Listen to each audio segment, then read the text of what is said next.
صلی علی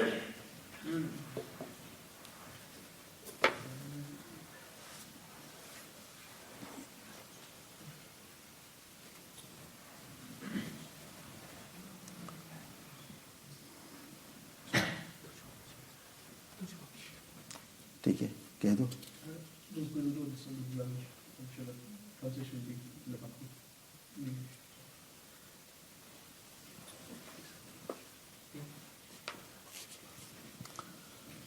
بسم اللہ الرحمن الرحیم. متفق علیہ ایک حدیث ہے، اس کا خلاصہ یہ ہے، بہت مشہور حدیث ہے، کئی مرتبہ آپ حضرات نے سنی بھی ہے کہ فرشتوں کی ایک جماعت ذکر کی مجلس اور ذکر کرنے والی جماعتوں اور افراد کی تلاش میں رہتی ہے. باقاعدہ فرشتے تلاش میں رہتے ہیں کون لوگ بیٹھ کر اللہ کا ذکر کر رہے ہیں، اور جہاں مل جاتی ہے ان کے پاس بیٹھ جاتے ہیں فرشتے کی جماعت پوری بیٹھ جاتی ہے اور اپنے پروں سے ان کو ڈھانپ لیتی ہے. ہمیں اس کا استحضار بھی رہنا ہے. یہ ہمیں اس وقت نیت کر لینی ہے کہ ہم بیٹھے ہیں، انشاءاللہ اللہ کے فرشتے ہمیں گھیرے ہوئے ہیں اور وہ تلاش کرتے ہمارے پاس پہنچے ہوئے ہیں اور اللہ کے پاس جا کر ہمارے ذکر کی گواہی دیں گے. کتنی بڑی بات ہے. جب مجلس ختم ہو جاتی ہے تو آسمان پر جاتے ہیں، اللہ جل شانہ سب کچھ جاننے کے باوجود پوچھتے ہیں تم کہاں سے آئے ہو؟ وہ عرض کرتے ہیں تیرے بندوں کی فلاں جماعت کے پاس سے آئے ہیں، مسجد بلال کے پاس سے ہم آئے ہیں. انشاءاللہ یہی کہیں گے. تو تیری پاکی بیان کرتے تھے، ہم نے ابھی ذکر کیا نا کہ اللہ کی پاکی ہے. سبحان اللہ، الحمدللہ، لا الہ الا اللہ، اللہ اکبر، درود شریف، اور بڑائی بیان کرتے تھے اور لا الہ الا اللہ کے ذکر میں مشغول تھے. دیکھو لا الہ الا اللہ خاص کہا، لا الہ الا اللہ کے ذکر میں مشغول تھے. سب اجتماعی طور پر لا الہ الا اللہ کا ذکر کرتے تھے. یہ میں حدیث سنانا چاہتا ہوں کہ اجتماعی ذکر اس میں سب مل کر بھی لا الہ پڑھے تو یہ حدیث سے ثابت ہے. اور تیری تعریف میں مست تھے، ان کو کچھ پتہ نہیں تھا، بس وہ آپ کے ذکر میں مشغول تھے. یہ اجتماعی ذکر کی بات ہے.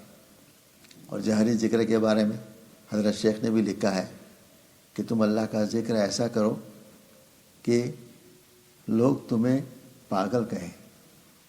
ایک آدمی ذکر چپکے سے کرے گا، دھیرے آہستہ سے، لوگوں کو پاگل نہیں کہیں گے. آدمی زور سے ذکر کرے گا، اتنا زور سے بھی نہ ہو کہ جس میں چیخنا ہو جائے، ایسا نہیں. یہ مطلوب نہیں ہے. اللہ پاک ہر ایک کی آواز کو سن لیتے ہیں. لیکن جہری ذکر جیسے ہم نے بھی کیا، اتنا زور سے پڑھنا، یہ بھی حدیث سے ثابت ہے. تو ذکر جہری کرو، ایسا کرو ایسا کرو کہ دیکھنے والے تمہیں پاگل کہیں. آج خانقاہ کو لوگ پاگل ہی کہتے ہیں. کتنے لوگ ایسے ہیں جن کے نظر میں خانقاہ والے پاگل ہیں. یہ کیا کر رہے ہیں؟ سر ہلا رہے ہیں، ضربے لگا رہے ہیں. یہ پاگل پنا ہے. حدیث میں ہے کہ ایسا ذکر لوگ تمہیں پاگل کہے. ٹھیک ہے، وہ پاگل کہتے رہیں، ان قریب پتہ چل جائے گا. فسوف تری اذا انکشف الغبار. کسی عربی شاعر نے کیسی عجیب بات کی ہے ماشاءاللہ. فسوف تری اذا انکشف الغبار افرس تحت رجلک ام حمار. جب غبار ہٹ جائے گا نا تب پتہ چلے گا کہ تم گدھے پر سوار تھے کہ گھوڑے پر سوار تھے. جب آخرت میں پہنچ جائیں گے، خانقاہوں کی فضیلت دیکھیں گے نا، ذکر کرنے والوں کے درجات دیکھیں گے نا، تب ہوش آئے گی، اوہو ہم تو گدھے پر سوار تھے، ہم سمجھتے ہیں گھوڑے پر سوار ہیں. عنقریب ایسا وقت آئے گا انشاءاللہ. جو پاگل لوگ کہہ رہے ہیں، پاگل پنے والا اپنے آپ کو پاگل محسوس کریں گے قیامت کے دن. تو ذکر بہت محبوب چیز ہے اللہ کو اور بہت مطلوب ہے. اس لیے ہمیشہ کثرت کا حکم دیا ہے. زیادہ ذکر کرو، زیادہ، تھوڑا بہت نہیں، بہت زیادہ. حضرت رائے پور رحمۃ اللہ کے وہاں تو اتنا ذکر ہوتا تھا کہ اور کوئی مشغلہ ہی نہیں تھا. بڑے بڑے اکابر وہاں جاتے تھے اور ان کی گواہی یہ ہے کہ جب ہم رائے پور پہنچتے خانقاہ میں تو ایسا لگتا تھا کہ دیوار سے بھی اللہ کی آواز آ رہی ہے، درخت سے بھی اللہ کی آواز آ رہی ہے، پتوں سے بھی اللہ کی آواز آ رہی ہے. لوگ ایسا محسوس کرتے تھے. ایسی نورانی فضا بنا لی تھی ذکر کے ذریعہ کہ پورا ماحول خانقاہ کا ذکر والا ہو چکا تھا. پورا ماحول لوگ محسوس کرتے تھے. باہر کیا جانے والا بھی محسوس کرتا تھا اور جا کے وہاں سکون مل جاتا تھا آدمی کو. دنیا سے آدمی کٹ جاتا تھا، بھول جاتا دنیا میں کیا ہو رہا ہے. ایسا اللہ وہاں سکون عطا فرما دیتے تھے. اسی لیے حضرت مولانا صاحب فرماتے تھے کہ میں جب اجتماعات میں جاتا ہوں، جماعت کے اجتماعات ہوتے ہیں تو فرماتے تھے اجتماعات میں جاتا ہوں، چونکہ اجتماعات میں بہت زیادہ اختلاط ہوتا ہے عوام کے ساتھ، سب کو دعوت دینی ہے، سب کی بات سننی ہے.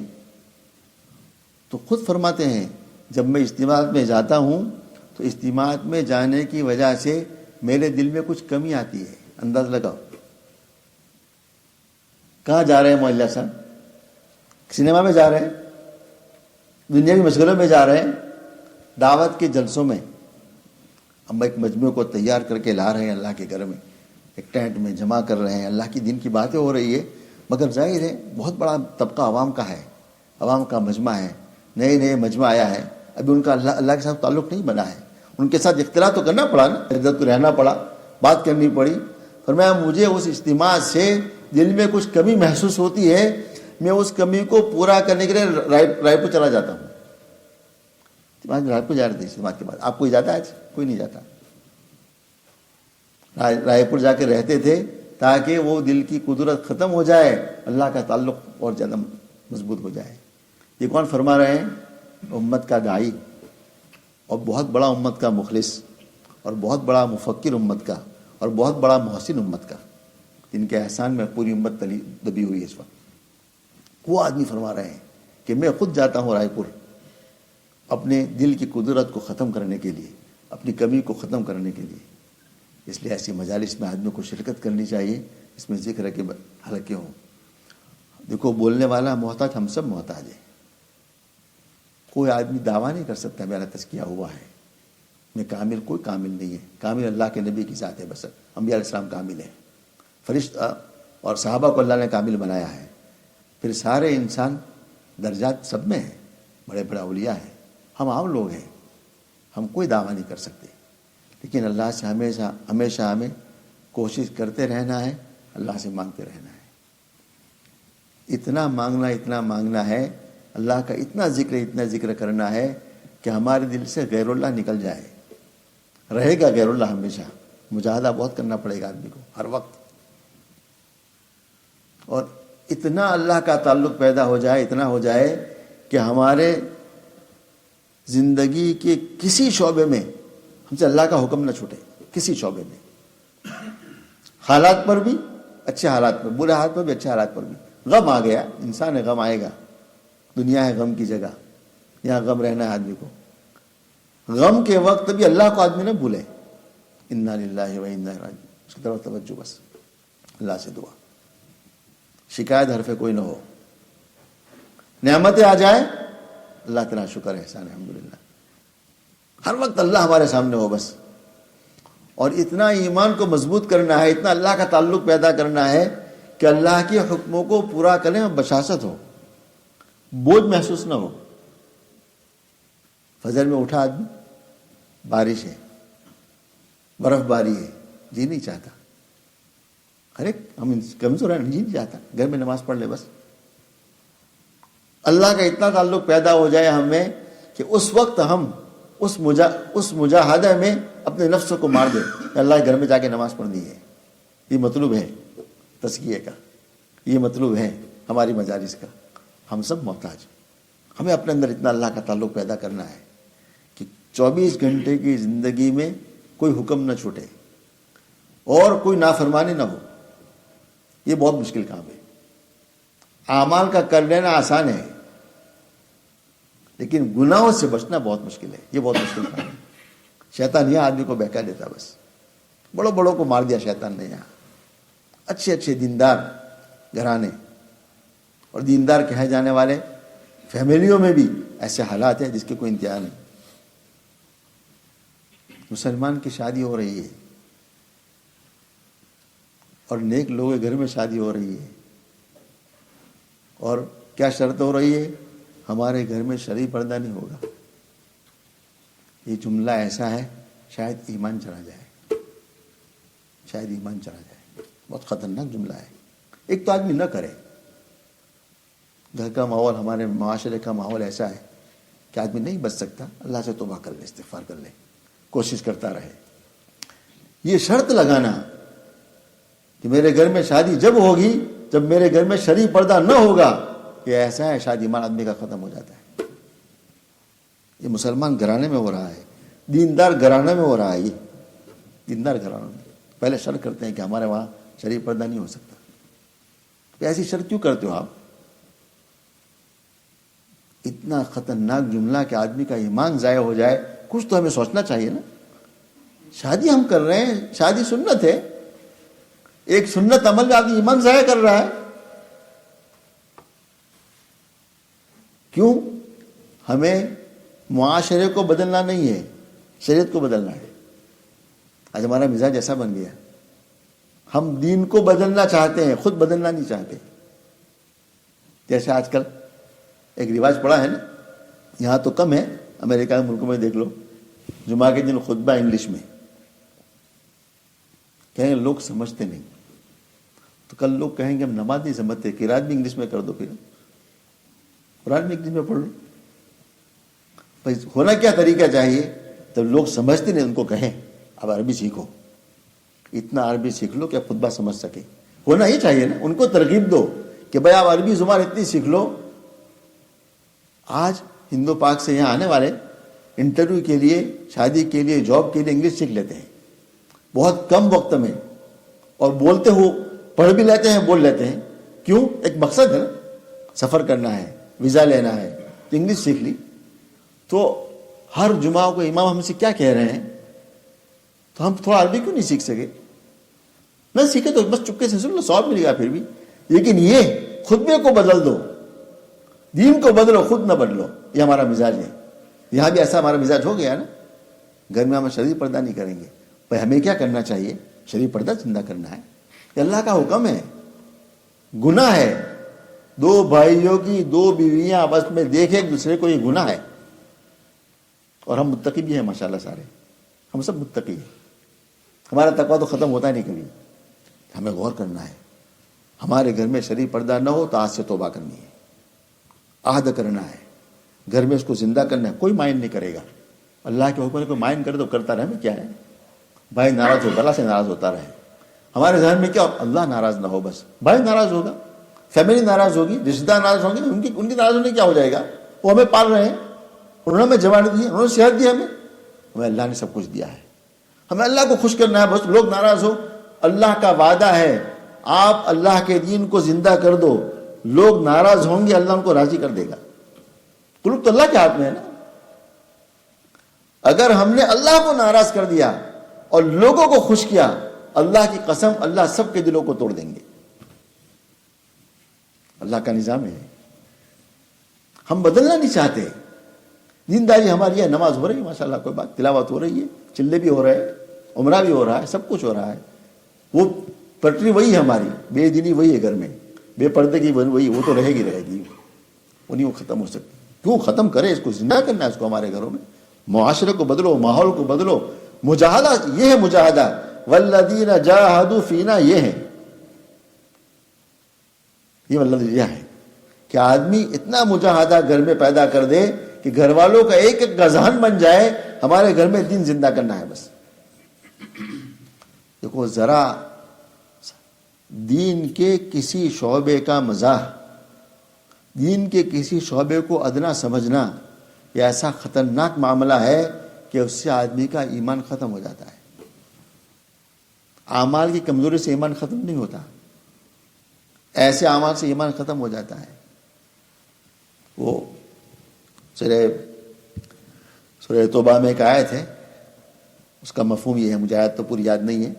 وہ لوگ جنہوں نے اللہ سے معاہدہ کیا کہ اللہ آپ ہمیں اگر اپنے فضل سے نوازیں گے نا، صدقنا، ہم صدقہ کریں گے۔ پھر اللہ نے جب ان پر فضل کیا تو انہوں نے اللہ کے وعدے کو بھلا دیا۔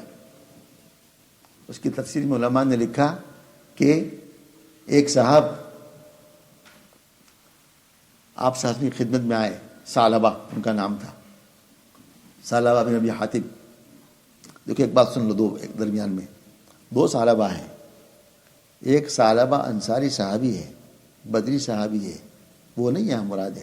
بعض لوگوں نے ایسا سمجھ لیا کہ اس آیت کی تفسیر میں جن ثعلبہ کا تذکرہ ہے وہ ثعلبہ انصاری صحابی ہے، الیاذ باللہ من ذالک، انصاری اور بدری صحابی گمراہ نہیں ہو سکتے، ان کو تو بڑا وعدہ ہے اللہ کے وہاں۔ یہ اور ثعلبہ تھا جو منافق تھا، نبی صلی اللہ علیہ وسلم کے ساتھ رہتا تھا، نماز بھی پڑھتا تھا، ممکن ہے پہلے مسلمان بھی ہو بعد میں مرتد ہو گیا ہو، آپ کی خدمت میں آیا، حضور میرے لیے دعا کرو کہ اللہ مجھے مال میں برکت دے دے۔ آپ نے فرمایا ثعلبہ میری زندگی میں تمہارے لیے بہترین نمونہ ہے، میں اگر چاہوں نا تو اللہ میرے ساتھ سونے کے اور چاندی کے پہاڑ کو چلا دے اور پگھلا دے جتنا مانگوں میں، لیکن بس میں چاہتا ہوں کہ کم روزی ہو، ایک دن کھا لوں شکر، دوسرا دن فاقہ ہو صبر۔ چلا گیا، پھر آیا تو حضور دعا کر دے، بس مال کی تنگی ہے، رزق میں برکت ہو جائے۔ پھر آپ نے فرمایا ان کو چھوڑ دو ثعلبہ، بس میری زندگی میں تمہارا بہترین نمونہ ہے، نہ زیادہ مانگو۔ تیسری مرتبہ پھر آیا، پھر یہ عہد کیا کہ حضور اگر اللہ مجھے مال دے نا میں اس کا حق ادا کروں گا۔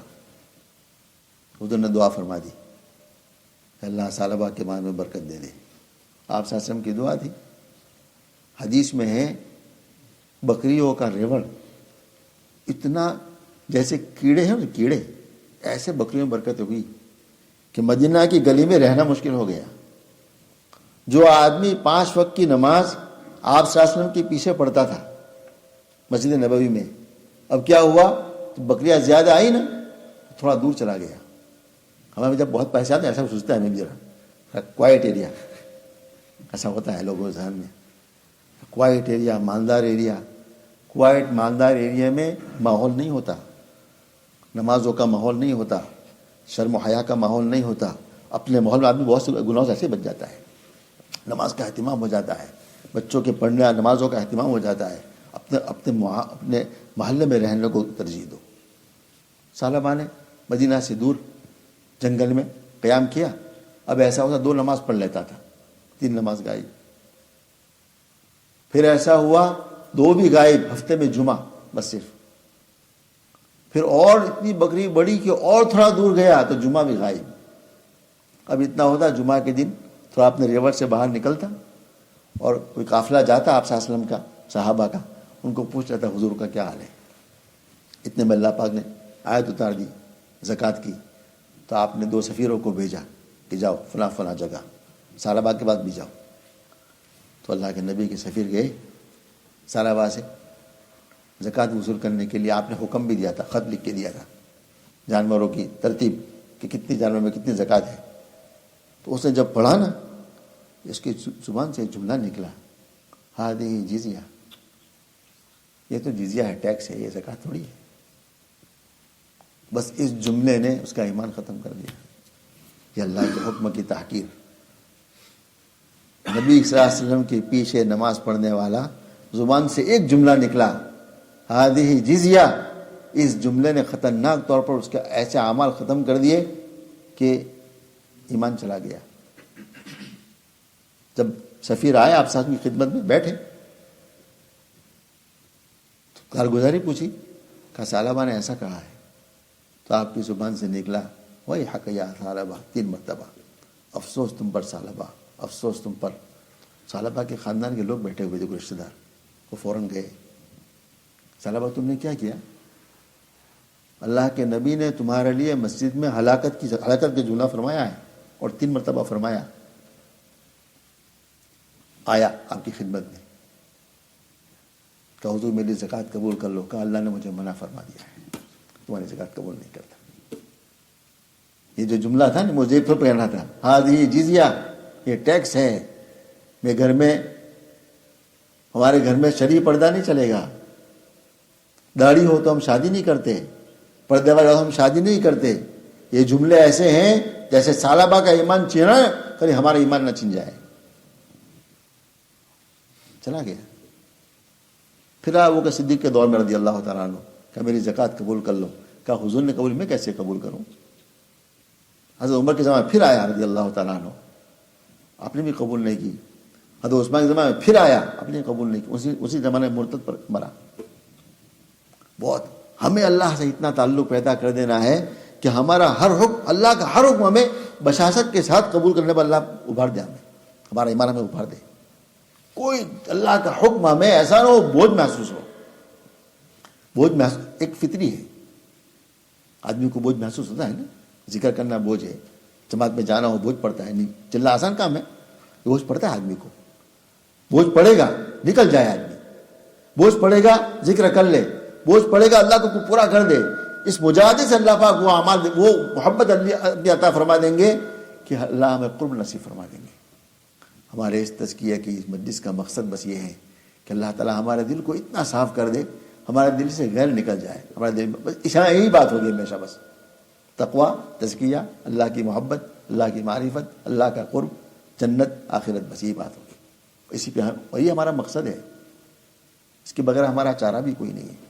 ہم سب بہت اہتمام سے، روزانہ اہتمام سے گھر میں ذکر کا اہتمام کرو اور اللہ سے مانگو کہ اللہ تعالیٰ ہمارے دل کی اصلاح فرما دے اور ہمارا دل اللہ ایسا بنا دے جیسا اللہ چاہتے ہیں. اس دل میں غیر اللہ کی محبت نہ ہو، اللہ کی محبت سب محبت پر غالب ہو جائے. ہمارے آقا میرے دعا کرتے تھے، اے اللہ بیوی بچوں کی محبت کو مغلوب کر دے، اپنی محبت کو غالب کر دے. فطری چیز ہے، آدمی کو، ہر آدمی کو اپنے بچوں سے محبت ہے، بیوی سے محبت ہے، ہر ایک کو فطری چیز ہے. یہ دعا سکھائی ہمارا کابل نے. یہ دعا مانگو اللہ ہم اپنی محبت کو غالب کر دے. غالب ہوگی نا تو اللہ کا حکم ٹوٹے گا نہیں. مغلوب ہوگی بیوی کے سے اللہ کا حکم ٹوٹ جائے گا، بچے کے سے اللہ کا حکم ٹوٹ جائے گا. لیکن اللہ کی محبت غالب ہوگی، اللہ کا حکم پہلے رہے گا. اللہ تعالیٰ مجھے بھی آپ سب کو عمل کی توفیق عطا فرما دے. سبحان اللہ بحمدہ، سبحانک اللہم وبحمدک، ونشہد ان لا الہ الا انت، استغفرک واتوب الیک. اللہم صلی علی سیدنا مولانا محمد صلی اللہ علیہ وسلم وبما وآلہ. یا ارحم الراحمین، یا ارحم الراحمین، یا ارحم الراحمین. یا حلیم یا علیم یا علی یا عظیم. یا حلیم یا علیم یا علی یا عظیم. یا حلیم یا علیم یا علی یا عظیم. صلی اللہ علیہ محمد صلی اللہ علیہ وسلم وبما وآلہ.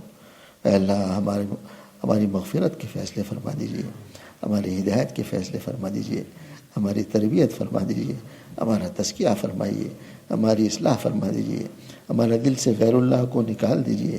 اللہ اپنے ایک ایک حکموں کو بشاشت کے ساتھ پورا کرنے کی توفیق مرحمت فرما. ایک ایک مناہی سے ہماری حفاظت فرما. اللہ ہم سے راضی ہو جا اور رضامندی والے اعمال کی توفیق مرحمت فرما دیجیے اور ناراضگی والے اعمال سے حفاظت فرما دیجیے. اللہ زندگی کا بہت بڑا زمانہ غفلتوں میں گزر گیا، نافرمانیوں میں گزر گیا. نہ جانے کب وقت ہو جائے اور ہمارا اعلان ہو جائے فلاں چل بسا. اللہ اس سے پہلے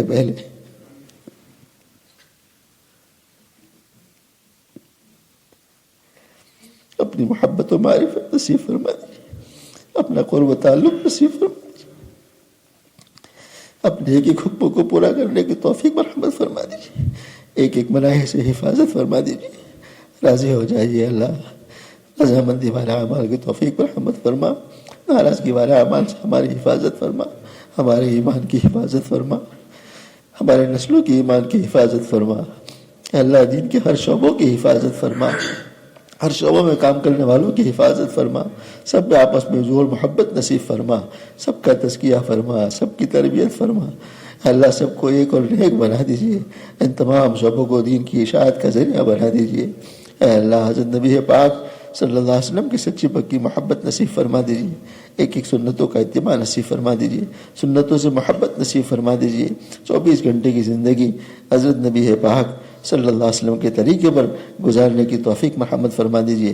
اللہ حضرت نبی پاک صلی اللہ علیہ وسلم اور تیرے نیک صالح بندوں نے جتنی خیر کی دعائیں مانگی ہے، تمام خیر و بھلائیاں ہم سب کے لیے مقدر فرما.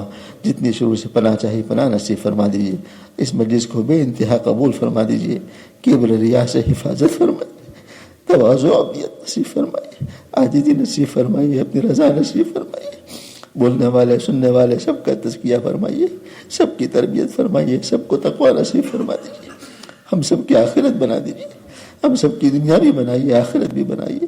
دنیا آخرت کی بھلائیاں مقدر فرمائیے، دنیا آخرت کی شرور سے حفاظت فرما دیجیے. سبحان ربک رب العزت عما یصفون، سلام علی المرسلین، الحمد للہ رب العالمین، برحمتک یا ارحم الراحمین.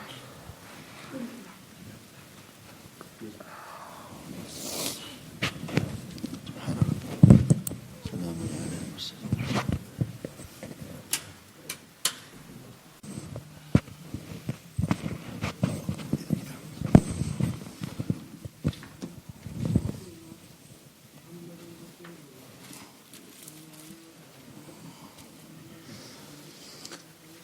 صل علی سیدنا مولانا محمد صلی اللہ علیہ وسلم.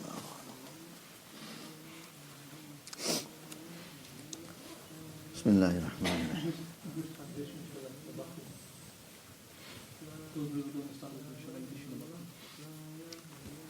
پہلے دو حدیث سن لو. ہم دو حدیث بھی سناتے ہیں پہلے، ایک ذکر جہری والی، ایک اجتماعی والی. ان کو کہو اب آپ خاموش ہو جاؤ، ٹھیک ہے. بسم اللہ الرحمن. حضرت عبداللہ بن عباس رضی اللہ عنہما فرماتے ہیں کہ رسول اللہ صلی اللہ علیہ وسلم نے ارشاد فرمایا، اللہ تعالیٰ کا ذکر اس کثرت اور جہر سے کرو. حدیث کے تو الفاظ ہیں اللہ تعالیٰ کا ذکر کرو، یہ ہم نے بین القوسین ترجمہ کیا ہے. اللہ تعالیٰ کا ذکر اس کثرت اور جہر زور سے کرو کہ منافقین تمہیں ریاکار کہنے لگے. جب آدمی زور سے ذکر کرے گا اور بہت زیادہ کرے گا تو منافقین کہیں گے کہ ریاکار ہے. آہستہ ذکر کرنے والے منافق، ان کو کیا پتہ کہ ذکر کر رہا ہے. یہ بخاری، یہ معجم طبرانی کی روایت ہے، اس سے علماء نے لکھا ہے. اس حدیث سے معلوم ہوا کہ آدمی کو ذکر جہر کرنا چاہیے، اور ذکر جہر کرنا حدیث سے ثابت ہے. ایک روایت بخاری شریف کی ہے. حضرت ابو رضی اللہ تعالیٰ عنہ سے روایت ہے کہ نبی اکرم صلی اللہ علیہ وسلم نے ارشاد فرمایا، میرا بندہ میرے ساتھ جو گمان رکھتا ہے میں اس کے ساتھ ایسا ہی معاملہ کرتا ہوں. بہت مشہور حدیث ہے. اس حدیث میں آگے یہ ہے، میں اس کے ساتھ ہوں اور میں اس کے ساتھ ہوتا ہوں جب مجھے یاد کرتا ہے. اگر وہ مجھے دل میں یاد کرے تو میں اس کو اپنے دل میں یاد کرتا ہوں، اور اگر وہ مجھے کسی مجمع میں یاد کرتا ہے تو میں اس کو اس سے بہتر مجمع میں یاد کرتا ہوں. اجتماعی ذکر ثابت ہو گیا نا. تنہا مجھے یاد کرے میں تنہا یاد کرتا ہوں دل میں، اور لوگوں کے ساتھ مجمع میں مجھے یاد کرے. دنیا کا مجمع اور ہے، میرے پاس مجمع اور ہے. دنیا کا مجمع کیسا ہے؟ ہم سب گنہگار ہیں، بندے ہیں. اللہ کے سامنے مجمع کون سا ہے؟ فرشتوں کا، جو پاکیزہ ہے. تو اللہ تعالیٰ اس پاکیزہ مجمع میں ہمارا ذکر فرمائیں گے. اور شاہ ولی اللہ صاحب نے ایک مطلب یہ بھی لکھا ہے ساتھ ساتھ، وہ فرماتے ہیں فرشتوں کے مجمع میں بھی اور انبیاء کے مجمع میں بھی. انبیاء کی روح بھی اللہ تعالیٰ کے سامنے ہے، ان کے مجمع میں اللہ پاک ہمیں یاد فرماتے ہیں. تو کتنا مبارک کام ہے. آدمی اللہ کا ذکر مجمع، جیسے ہم نے مجمع میں ذکر کیا نا، تو اللہ تعالیٰ انشاءاللہ ہمارا ذکر ہم سے اس سے بہتر مجمع میں فرمائیں گے انشاءاللہ. ذکر سے کیا مقصود ہے؟ اتنا مقصود، اتنا ذکر ہو جائے ہمیں اللہ کا دھیان پیدا ہو جائے بس. اور اتنا دھیان پیدا ہو کہ ہم مسلمان جان بوجھ کر کوئی گناہ نہ کرے، نہ چھوٹا نہ بڑا، جان بوجھ کر. اتنا دھیان مقصود ہے. ہو جائے تو توبہ استغفار ہے، کرے نہیں جان بوجھ کر. اور یہ تقسیم بھی نہ کرو کہ چھوٹا بڑا گناہ ہے، کوئی نافرمانی اللہ کی نہ ہو. حکیم محمد حضرت تھانوی رحمۃ اللہ سے پوچھا کہ حضرت صغائر اور کبائر میں کیا فرق ہے؟ یعنی پوچھنے والے کا مقصد یہ تھا کہ صغیرہ گناہ میں تو کوئی حرج نہیں ہے، وہ تو انسان ہو جاتا ہے. تو آپ نے عجیب جملہ فرمایا، دو بات فرمائی کہ دیکھو، آگ لگانے کے لیے چنگاری بھی کافی ہے، بڑا شعلے کی ضرورت نہیں ہے. چھوٹی سی چنگاری بھی آگ لگا سکتی ہے. چھوٹا سا گناہ بھی اللہ تعالیٰ کی نافرمانی کا سبب بن کر جہنم کا سبب بن سکتا ہے. یہ صغیرہ گناہ ہے، چھوٹا گناہ. دوسری عجیب بات فرمائی کہ جب خیال آئے نا یہ صغیرہ گناہ ہے، تو خیال یہ کرو میں چھوٹا گناہ کس ذات کا کر رہا ہوں. وہ ذات تو بہت بڑی ہے نا. چھوٹا گناہ ہے جس کی نافرمانی بہت بڑی ذات ہے، تو چھوٹا گناہ سے اللہ بچا لیں گے. دو استدار ضرور رکھو. ایک تو بہت بڑی ذات ہے جس کی ہم نافرمانی کر رہے ہیں، دوسرا چھوٹی سی چنگاری بھی آگ لگا سکتی ہے. چھوٹا سا گناہ بھی ہمیں کبھی جہنم میں پہنچا سکتا ہے. اس لیے اللہ کا ذکر اتنا مطلوب ہے کہ ہمارے دل میں اتنا اللہ کا استحضار پیدا ہو جائے کہ ہم سے کوئی جان بوجھ کے گناہ نہ ہو، جان بوجھ کے، بلکہ اتنا اللہ ہمیں دھیان دے کہ ہم اپنی چاہت کو قربان کر دیں اللہ کی چاہت پر، اپنی چاہت کو قربان کر دے نبی کی چاہت پر صلی اللہ علیہ وسلم. اتنا مطلوب ایمان ہونا، اتنا ذکر سے دھیان اللہ کا پیدا ہو جائے. ہمارا مزاج کیا بن چکا ہے؟ ہمارا مزاج یہ بن گیا ہے آج کہ دین اپنے شوق کو پورا کرنے کا نام ہے. مجھے جو شوق ہو وہ میں کر لوں. حضرت مسیح الامت فرمایا کہ رحمۃ اللہ علیہ بہت اچھا جملہ فرماتے تھے کہ دین شوق پورا کرنے کا نام نہیں، دین اللہ کے حکموں کو پورا کرنے کا نام ہے. مجھے خیال آیا عمرہ کے فضائل سنے. بہت عمرہ کی فضیلت ہے اور بہت کرنا چاہیے، یہ بھی کہتا ہوں میں. جو لوگ کہتے ہیں نا بار بار عمرہ کرتے ہو، فضول خرچی کرتے ہو، یہ احادیث سے ناواقفیت کی دلیل ہے. بہت عمرہ مطلوب ہے، بہت ترغیب دی گئی ہے بار بار عمرہ کرنے کی. عمرہ میں کوئی اسراف نہیں ہے، اور عمرہ کرنے والے زیادہ اللہ کے راستے میں مال بھی خرچ کرتے ہیں. یہ بھی سنو، جو کہتے ہیں نا کہ غریبوں کو دو، عمرہ نہ کرو، وہ غریبوں کو دیتے بھی نہیں ہے، عمرہ بھی نہیں کرتے. اور جو عمرہ کرتے ہیں ہم دونوں خرچ کرتے ہیں اللہ کے فضل سے. عمرہ تو خوب مطلوب ہے. بلکہ حدیث میں تو کیا فرمایا، جس کو اللہ نے مال دیا ہو اور 4 سال کے بعد، ایک روایت میں 5 سال کے بعد میری زیارت نہ کرے، اس نے میرے ساتھ ظلم کیا. حضور فرمایا صلی اللہ علیہ وسلم، جس کو اللہ نے مال دیا ہو. اسباب بھی اچھے ہیں. ہمارا مزاج کیا بن چکا ہے؟ ہر سال انڈیا جاؤ، ہر سال پاکستان، اور کوئی کام سے جائے تو ٹھیک ہے، ماں باپ ہے، کاروبار ہے، اپنی پراپرٹی کی حفاظت ہے، مطلوب ہے، ٹھیک ہے، اس میں کوئی حرج کی بات ہے. ایسے ہی گھومنے پھرنے کوئی کام نہیں. جا رہے ہو انڈیا تو ساتھ ساتھ عمرہ کرتے 2 دن چلے جاؤ. پاکستان جا رہا ہے 2 دن عمرہ کرتے چلے جاؤ.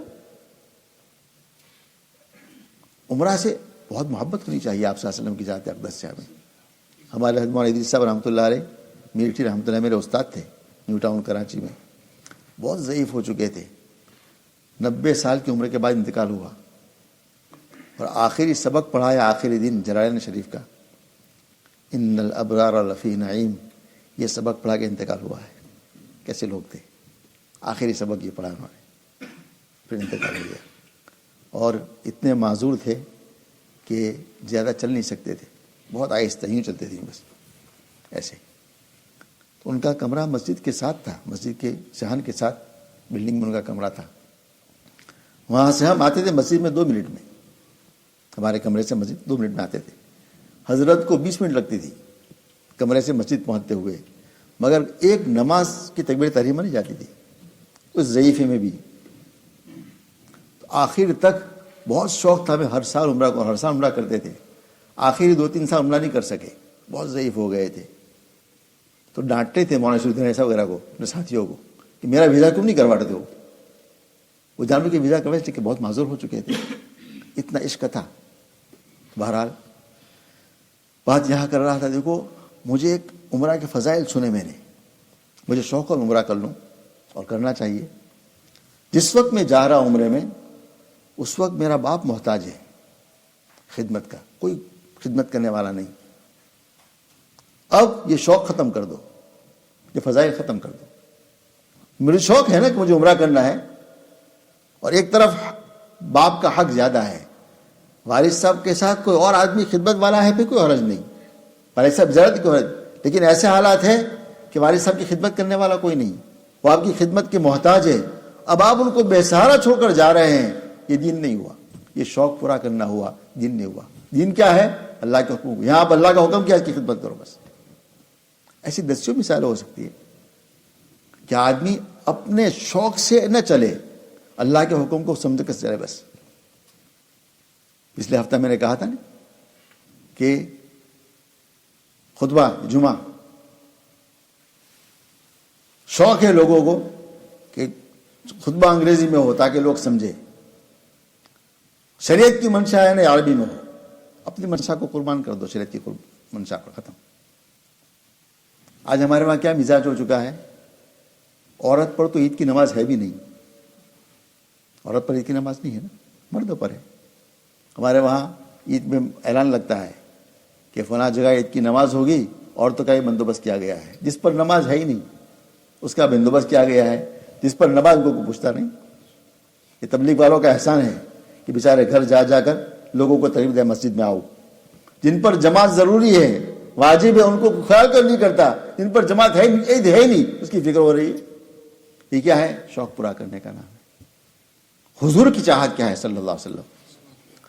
آپ صلی اللہ علیہ وسلم خود امام ہیں مسجد نبوی میں، اور وہی اتر رہی ہے، مبارک ماحول ہے، ایسا پاکیزہ ماحول کہ ایک صحابی سے زنا ہو گیا، قدموں میں تشریف لے آئے. حضور مجھے پاک طہر نہیں، یا رسول اللہ مجھے پاک کر دیجیے. کوئی کر سکتا ہے؟ پتہ ہے کہ اس وقت حضور مجھے کیا کریں گے؟ رجم، میری جان جانی ہے. رجم آسان ہے. رجم کا معنی یہ ہے آدمی کو کھڑا کر کر پتھر کی کنکریاں مار مار مار کر اس کو جان سے مار دو. یہ سزا ہے زنا کی اسلام میں. شادی شدہ آدمی زنا کرے تو، غیر شادی شدہ تو کوڑے ہیں. پتا تھا صحابی کو کہ مجھے رجم ہونا ہے. حضور نے چہرہ پھرا لیا، اس طرف سے آئے، طہرنی یا رسول اللہ. آپ نے یوں چہرہ پھرا لیا، ادھر سے آئے، 4 مرتبہ قبول کر لیا نے، پھر آپ نے ان کو رجم کیا. کیسا پاکیزہ ماحول. اول زنا ہوتا نہیں تھا صحابہ کے دور میں، بعض واقعات ہوئے تو اتنا پاکیزہ ماحول کہ خود آ رہے ہیں، حضور مجھے پاک کر دیجئے. کیوں؟ آخرت کا خوف تھا نا. ایسا پاکیزہ ماحول. اور جب رجم کیا گیا نا تو اللہ اکبر، خون کے چھینٹے اڑے. حضرت حمزہ پر گرے رضی اللہ تعالیٰ عنہ، یا اور ایک صحابی پر. تو ان کی زبان سے ایسا جملہ نکلا جو مناسب نہیں تھا. آپ نے فرمایا خاموش رہو، اس نے ایسی توبہ کی ہے کہ اس توبہ کو اہل مدینہ پر، ایک روایت میں 40 گھرانوں پر تقسیم کر دیجیے، اللہ سب کی مغفرت فرما دے. کیسا پاکیزہ ماحول. اس پاکیزہ ماحول میں عورت آ رہی ہے، حضور مجھ سے زنا ہو گیا ہے، حاملہ ہے، کہ چلی جاؤ، یہ حمل ہے تمہارا، اس پر رجم نہیں ہو سکتا. بچہ پیدا ہو گیا، پھر آئی، کہا بچے کو کھانا کون کھلائے گی؟ دودھ پلاؤ ان کو بھی. 2 سال کے بعد آنا، 2 سال کے بعد پھر آ رہی ہے. کیسا اللہ کا خوف ہے. دنیا میں مجھ سے غلط کام ہو گیا ہے، میں پاک ہو کے جاؤں گی اللہ کے پاس. توبہ کروانی ہے مجھے، رجم کروانا ہے، جان جائے جائے بلا سے، آخرت نہ جائے. اس پاکیزہ ماحول میں حضور فرما رہے ہیں صلی اللہ علیہ وسلم، اے عورتوں، تمہاری نماز تمہارے گھر میں نہیں، تمہارے گھر کے کمرے کی کوٹھڑی میں اعلیٰ ہے، میرے پیچھے سے بھی. حضور امام ہے، کہہ رہے ہیں حضور میرے پاس 7 نماز میرے ساتھ آیا کرو، میرے پیچھے نماز پڑھو. یہاں آپ کیا ترغیب دے رہے ہیں؟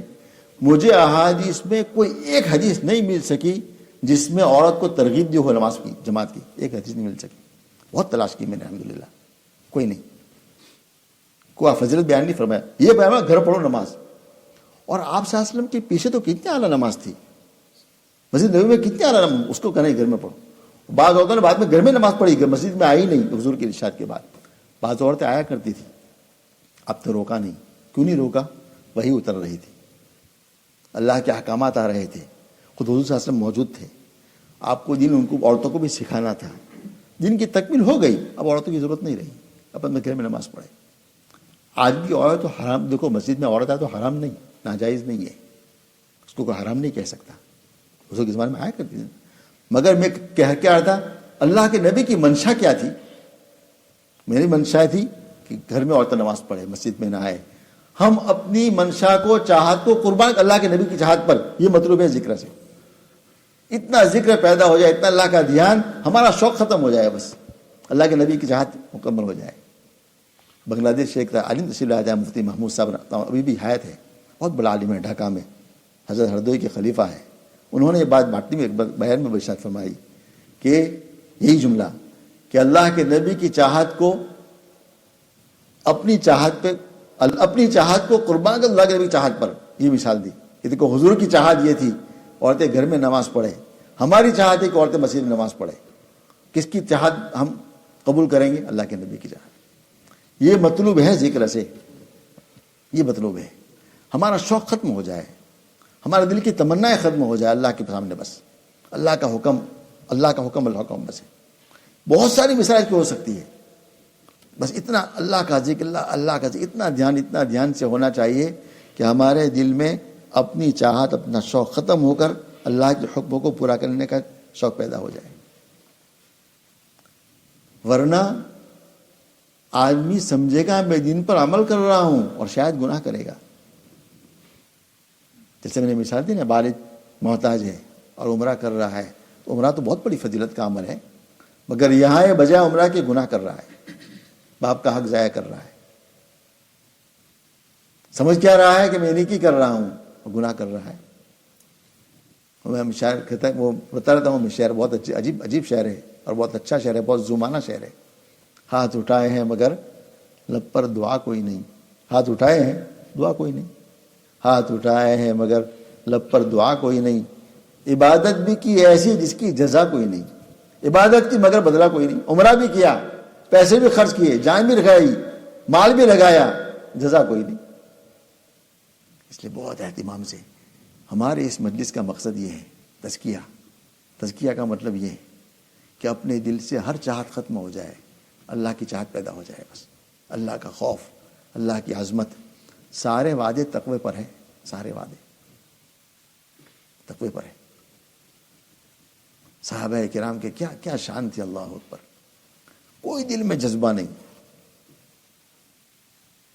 اللہ کے نبی کی چاہت بس سب سے بڑی چاہت ہے. اللہ کے نبی کا منشا سب سے بڑا منشا ہے. اپنی ساری چاہت کو قربان. لشکر کے امیر ہے، لشکر کے امیر ہے. اعلان مل رہا ہے آج سے آپ معزول ہیں، فلاں آپ کی جگہ پر ہے. بہت بڑے خالد بن ولید رضی اللہ تعالیٰ عنہ جیسے صحابی، جیسے خط ملان فوراً پیچھے ہٹ گئے کہ آج سے امیر فلاں صاحب ہے، امیر کا حکم ہے. بس یہ کیا تھا؟ دل کو ایسا مزکا بنا لیا تھا، کوئی چاہت نہیں تھی. امیر بنایا تھا خلیفہ نے تو ٹھیک ہے، خلیفہ نے معزول کے دیا، ختم. بس کوئی مسئلہ نہیں. ہمیں تو اللہ کے لیے کرنا ہے. پھر ویسا ہی دین کی خدمت میں لگے رہے جیسے پہلے تھے. اور پہلے میں اللہ کے لیے کہتے تھے، بعد میں اللہ کے لیے کرنا ہے. ہمارا کوئی اپنا منشا نہیں. بس اللہ. ہمارے گجرات میں ایک بہت اچھے بزرگ تھے، فضل کریم صاحب رحمۃ اللہ علیہ. لوگ پہچانتے ہوں گے پرانے حضرات، ہم نے تو ان کو بہت دیکھا الحمدللہ. ہمارے گھر بھی آتے تھے، بہت عجیب بیان کرتے تھے، بہت عجیب. اللہ نے، عالم نے، حافظ کچھ نہیں، کچھ نہیں. اللہ نے ایسا علم کھولا تھا ان پر، عقل حیران ہے. تراویح پڑھتے تھے رمضان میں مسجدوں میں جماعت میں جا کر. امام صاحب جو پارہ پڑھتے اس کی تفسیر کر لیتے اسی وقت، برجستہ اسی پارے میں سے بیان کرتے پورا. اور ایسا بہت علمی انداز سے بیان کرتے. ہمارے وہاں سورہ کہف کو کھلا، میں حیران ہو گیا. سورہ کہف جب سنی اس پر بیان کیا مولانا حاجی صاحب نے، عالم بھی نہیں تھے. اور کیا قرآن کے علوم، یہ من جانب اللہ، یہ علم وہابی ہے. اللہ پاک کسی کو اپنے طور پر علم وہاب عطا فرما دیتے. تو قاری میں اجتماع تھا بہت بڑا. مشورہ ہوا کہ بیان کس کا ہوا. فضل کریم کے بعد اس کے علاوہ بیان کون کرے گا؟ تشکیل انہیں پر لوگوں کی ہوگی. بیان طے ہو گیا. کسی نے چپکی سے کان میں کہا کہ حاجی صاحب، مسجد کی کمیٹی یہ کہہ رہی ہے ہمارے وہاں عشاء کا وقت طے ہے، اس سے تاخیر نہیں ہوگی. کہا میں بیان نہیں کرتا، آپ بیان کر لو. عشاء کی اذان ہوگی، بیان بند. کہا میں بیان نہیں کرتا، آپ بیان کر لیں، مجھے ضرورت نہیں ہے. ناراض ہو گئے. کمیٹی کو کسی نے بتایا تاکہ معافی مانگی کہ حضرت معاف کر دے، ایسا نہیں، اب جب چاہے بیان، جب تک چاہے بیان کر لیں. یہاں سے بیان شروع کیا. بیٹھے نے پہلا جملہ یہ کہا کہ آپ صلی اللہ علیہ وسلم کے دور میں اذان ہوا کرتی تھی باہر کے لوگوں کو اندر لانے کے لیے، اب اذان ہو رہی ہے اندر لوگوں کو باہر لے جانے کے لیے. یہاں سے بیان شروع کیا. مجمع بیٹھا ہوا تھا نا، بیٹھا ہوا ہے سامنے. ان کو کہا اذان ہو گیا، باہر جاؤ، ختم، چھٹی کرو. کہا نہیں، صحابہ کی اذان یہ ہوا کرتی تھی. پھر فرمایا کہ ہمارا ذہن یہ بن چکا ہے، ہم دین کے تابع نہیں ہیں، دنیا کے تابع ہیں، اور اپنی خواہشات پر دین کو تابع کرنا چاہتے ہیں. نہ، مقصود یہ ہے. فرمایا دعوت سے، انہوں نے دعوت سے کہا، دعوت سے مقصود یہ ہے کہ ہماری دعوت کی محنت اتنی پھیلے، اتنی مستحکم بن جائے، ہمارے دل سے اللہ کے راہ سب نکل جائے. ہماری چاہت کوئی نہ، اللہ کی چاہت ہو بس. میرے دوستوں ہمیں بھی بہت کوشش کرنی ہے اس ذکر کو روزانہ گھر میں بیٹھ کر تنہائی میں اتنا اہتمام سے کرو کہ ہمیں ایسی مشق ہو جائے کہ ہمارے دل سے اللہ پاک نکلے ہی نہیں. جہاں بھی جا رہا ہے، کام پر جا رہا ہے، بازاروں میں جا رہا ہے، سفر میں جا رہا ہے، حضر میں ہے، بیمار ہے، اچھا ہے، ہر حالت میں بس ہر وقت اللہ، ہر وقت اللہ، ہر وقت اللہ. اور ایسا کرنا ہی ہمیں، اس ذات نے ہمیں سب دیا ہے نا، اس ذات کی محبت، اس ذات کی عظمت. آج ہمارے دل میں گناہ، کیوں ہم گناہ کرتے ہیں؟ اللہ کا استحضا نہیں رہا تو گناہ کر لیتا ہے آدمی. خیال نہیں آتا اللہ میرے جو دیکھ رہے ہیں، اللہ میری باتوں کو سن رہے ہیں، میرے فرشتے سب باتیں لکھ رہے ہیں. خیال ہی نہیں آتا. خیال آئے گا تو کوئی گناہ کرے گا؟ پولیس سامنے کھڑا ہو کوئی گناہ کرتا ہے؟ 70 سے آگے جاتا ہے موٹر وے پر، راستے میں 30 پولیس کھڑی ہے، کیمروں ہے، کیمرے کا استحضار ہے، کیوں؟ جرمانہ ہوگا نا. اس جرمانے کا احساس نہیں ہے کہ ایک جرمانہ اور ہونا ہے اوپر. فرشتہ ایک ایک چیز لکھ رہے ہیں، اور جرمانہ وہاں کا جرمانہ بہت سخت ہے، یہاں کا جرمانہ پھر بھی آدمی بھر سکتا ہے. 3 پوائنٹ لگ گئے، کیا لگ گئے، 100 پاؤنڈ لگ گئے. وہ جرمانہ جہنم کے آگے، اللہ کے ناراضگی ہے، بہت خطرناک جرمانہ ہے. حشر کا میدان ہے، بالکل سورج سر کے اوپر ہے، کوئی سایہ نہیں ہے، یہ جرمانہ ہے. اس لیے ہر وقت یہ استحضار رکھو، کل ہماری آنکھ بند ہو جائے گی اور ہونی ہے. اس کے بعد ساری منزلیں ہمارے سامنے آنی ہے. کیا کام آئے گا؟ صرف اللہ کا ذکر، اللہ کے احکامات بس. اللہ تعالیٰ مجھے آپ سب کو عمل کی توفیق عطا فرما دے. خوب دعاؤں کا اہتمام بھی کرو. ہم لوگ دعا نہیں کرتے میرے دوستو، دعا بھی خوب مانگنی چاہیے آدمی کو. تنہائی میں دعا کا بھی خوب اہتمام کرنا چاہیے اللہ کے سامنے، اور ایسے دعا مانگنی چاہیے کہ اللہ میری کوئی دعا رد نہیں کریں گے. استحضار یہ ہو اللہ سے. اور واقعی اللہ رد کرتے ہی نہیں، ورنہ اللہ مانگنے کی توفیق بھی نہیں دیتے. توفیق اللہ نے دی ہے نا تو اللہ قبول بھی کریں گے. تو اللہ سے بہت اہتمام سے دعاؤں کا اہتمام کرو، ذکر کا اہتمام، ایک ایک صغائر کبائر سے بچنے کا اہتمام. جب ہو جائے فوراً استغفار، فوراً، دیر تاخیر نہ کرو. گناہ کے بعد بغیر توبہ کے مر گئے تو بہت خسارہ ہے، بہت خسارہ ہے. بغیر توبہ کے مرے تو دنیا ہمیں کچھ نہ ملی، لیکن توبہ کی توفیق مل گئی، سب کچھ مل گیا. بہت دنیا ملی، گناہ کے بعد بغیر توبہ کے گئے سارا بیکار ہے. اللہ ناراض ہے، باقی کیا رہا؟ اللہ ہمیں عمل کی توفیق عطا فرمائے. بسم اللہ الرحمن الرحیم. اللهم لك الحمد كله ولك الشكر كله. اللهم لك الحمد كما أنت أهله، وصل على محمد كما هو أهله، وافعل بنا ما أنت أهله. أنت أهل التقوى وأهل المغفرة. جزا الله عنا محمدا صلى الله عليه وسلم بما هو أهله. ربنا ظلمنا أنفسنا وإن لم تغفر لنا وترحمنا لنكونن من الخاسرين. اے اللہ بہت رحم کا معاملہ فرما، بہت فضل کا معاملہ فرما، بہت کرم کا معاملہ فرما. اے اللہ ہمارے دلوں کی دنیا بدل دیجیے، اپنی محبت نصیب فرمائیے، اپنی معرفت نصیب فرمائیے، اپنا قرب نصیب فرمائیے، اپنا تعلق نصیب فرمائیے. آپ ہمارے بن جائیے، ہمیں اپنا بنا لیجیے. اے اللہ اپنا بنا کر اپنے کام میں لگا دیجیے. راضی ہو جائیے میرے مولا. رضامندی والا اعمال کی توفیق مرحمت فرما دیجیے. اپنی ناراضگی سے حفاظت فرما دیجیے، ناراضگی والے اعمال سے حفاظت فرما دیجیے. اللہ ہماری دنیا بھی بنائیے، ہماری آخرت بھی بنائیے. ہر وقت اپنا استحضار نصیب فرما دیجیے. ایک ایک صغائر کبائر سے ہماری حفاظت فرما دیجیے. دنیا آخرت کی بھلائیاں مقدر فرمائیے، دنیا آخرت کی شرور سے حفاظت فرما دیجیے. اللہ ہمیں موت تک کسی کا محتاج نہ رکھیے. صحت و عافیت نصیب فرمائیے. اپنے خزانہ غیب سے حلال شرع رزق عطا فرمائیے. حرام رزق سے ہماری حفاظت فرمائیے. اے اللہ دنیا آخرت کی بھلائیاں مقدر فرما دیجیے. اچانک کی بھلائیاں مقدر فرما، اچانک کی شرور سے حفاظت فرما. موت کے سکرات کو آسان فرما، موت کی سختی کو آسان فرما دیجیے. اللہ قبر کے منازل کو آسان فرما دیجیے، آخرت کے ہر منزل کو آسان فرما دیجیے. مسلمان جہاں مظلوم میں حمایت فرمائیے. اے اللہ امت کی بھوکوں کو گرا دیجیے، ننگوں کو پہنا دیجیے، پیاسوں کو پلا دیجیے. غربا فقراء محتاجوں پر رحم فرما دیجیے. مظلومین کی حمایت فرما دیجیے. پریشان کی پریشانی کو دور فرما دیجیے. اور اولادوں کو نیک اور صالح بنائیے، آنکھوں کی ٹھنڈک بنائیے. اے اللہ نافرمانی سے حفاظت فرما دیجیے، اپنے غضب سے ہماری حفاظت فرما دیجیے. اے اللہ جس بندے نے دعا کی درخواست کی ہے سب کے مقاصد میں کامیابی عطا فرمائیے. اس مسجد کی حفاظت فرمائیے. اس مسجد کو اے اللہ علم کا مرکز بنا دیجیے، تزکیہ کا مرکز بنا دیجیے. مخلص معاون نصیب فرما دیجیے. ہر شریر کی شرارت سے، ہر فتین کی فتنوں سے، ہر مکاروں کے مکر سے اے اللہ اپنے فضل سے حفاظت کی فیصلے فرما دیجیے۔ اے اللہ، حضرت نبی پاک صلی اللہ علیہ وسلم اور تیرے نیک صالح بندوں نے جتنی خیر کی دعائیں مانگی ہیں، تمام خیر و بھلائیاں ہمارے لیے، ہمارے اولادوں کے لیے، پوری امت مسلمہ کے لیے مقدر فرما دیجیے، اور جتنی شرور سے پناہ چاہیے پناہ نصیب فرما دیجیے۔ صلی اللہ علیہ وسلم صلی اللہ علیہ محمد صلی اللہ علیہ وسلم۔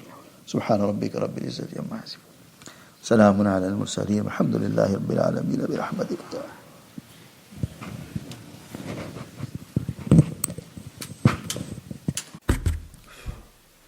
السلام علیکم۔ پہلے نفل کا ٹائم ختم ہو گیا ہے، ابھی جلدی نماز پوری کر لیں، مکرو ٹائم شروع ہو گیا۔ الحمد للہ وکفا وسلام علی عبادہ الذین اصطفیٰ، اما بعد۔ میں اس پر بات کر رہا تھا کہ کون سے اعمال ایسے ہیں جن سے اللہ حفاظت فرما دے، موت کے وقت آدمی کا ایمان ضائع ہو جاتا ہے۔ اس میں ایک عمل ہے دین کے کسی کام کا مذاق اڑانا، سنت کا مذاق، کوئی مسواک کا مذاق اڑا دے، بہت خطرناک معاملہ ہے۔ مسواک نہ کرے کوئی مسئلہ نہیں، محروم رہے گا اجر سے، کرنی ضرور چاہیے۔ کوئی مذاق اڑائے تو بہت خطرناک ہے۔ آج کل آپ نے دیکھا ہوگا نا کہ بھی ایک فیشن بن گیا ہے سنتوں کا مذاق اڑانا، داڑھی کا مذاق، امامے کا مذاق۔ یہ تو آپ صلی اللہ علیہ وسلم کا طریقہ رہا ہے۔ ایک افریقہ کے عالم نے کتاب رسالہ لکھا ہے، اس میں 200 احادیث جمع کہ آپ صلی اللہ علیہ وسلم کے امامے پر، صرف 200 احادیث ابھی اس وقت۔ تو جو آپ صلی اللہ علیہ وسلم جس پر عمل فرماتے تھے اس کا کوئی آدمی مذاق اڑا دے تو نبوت کا مذاق ہے، سنت کا مذاق ہے، اسلام کا مذاق ہے۔ اس سے آدمی کا ایمان ختم ہو جاتا ہے۔ بہت آدمی کو ڈرنا چاہیے اس مسئلے سے۔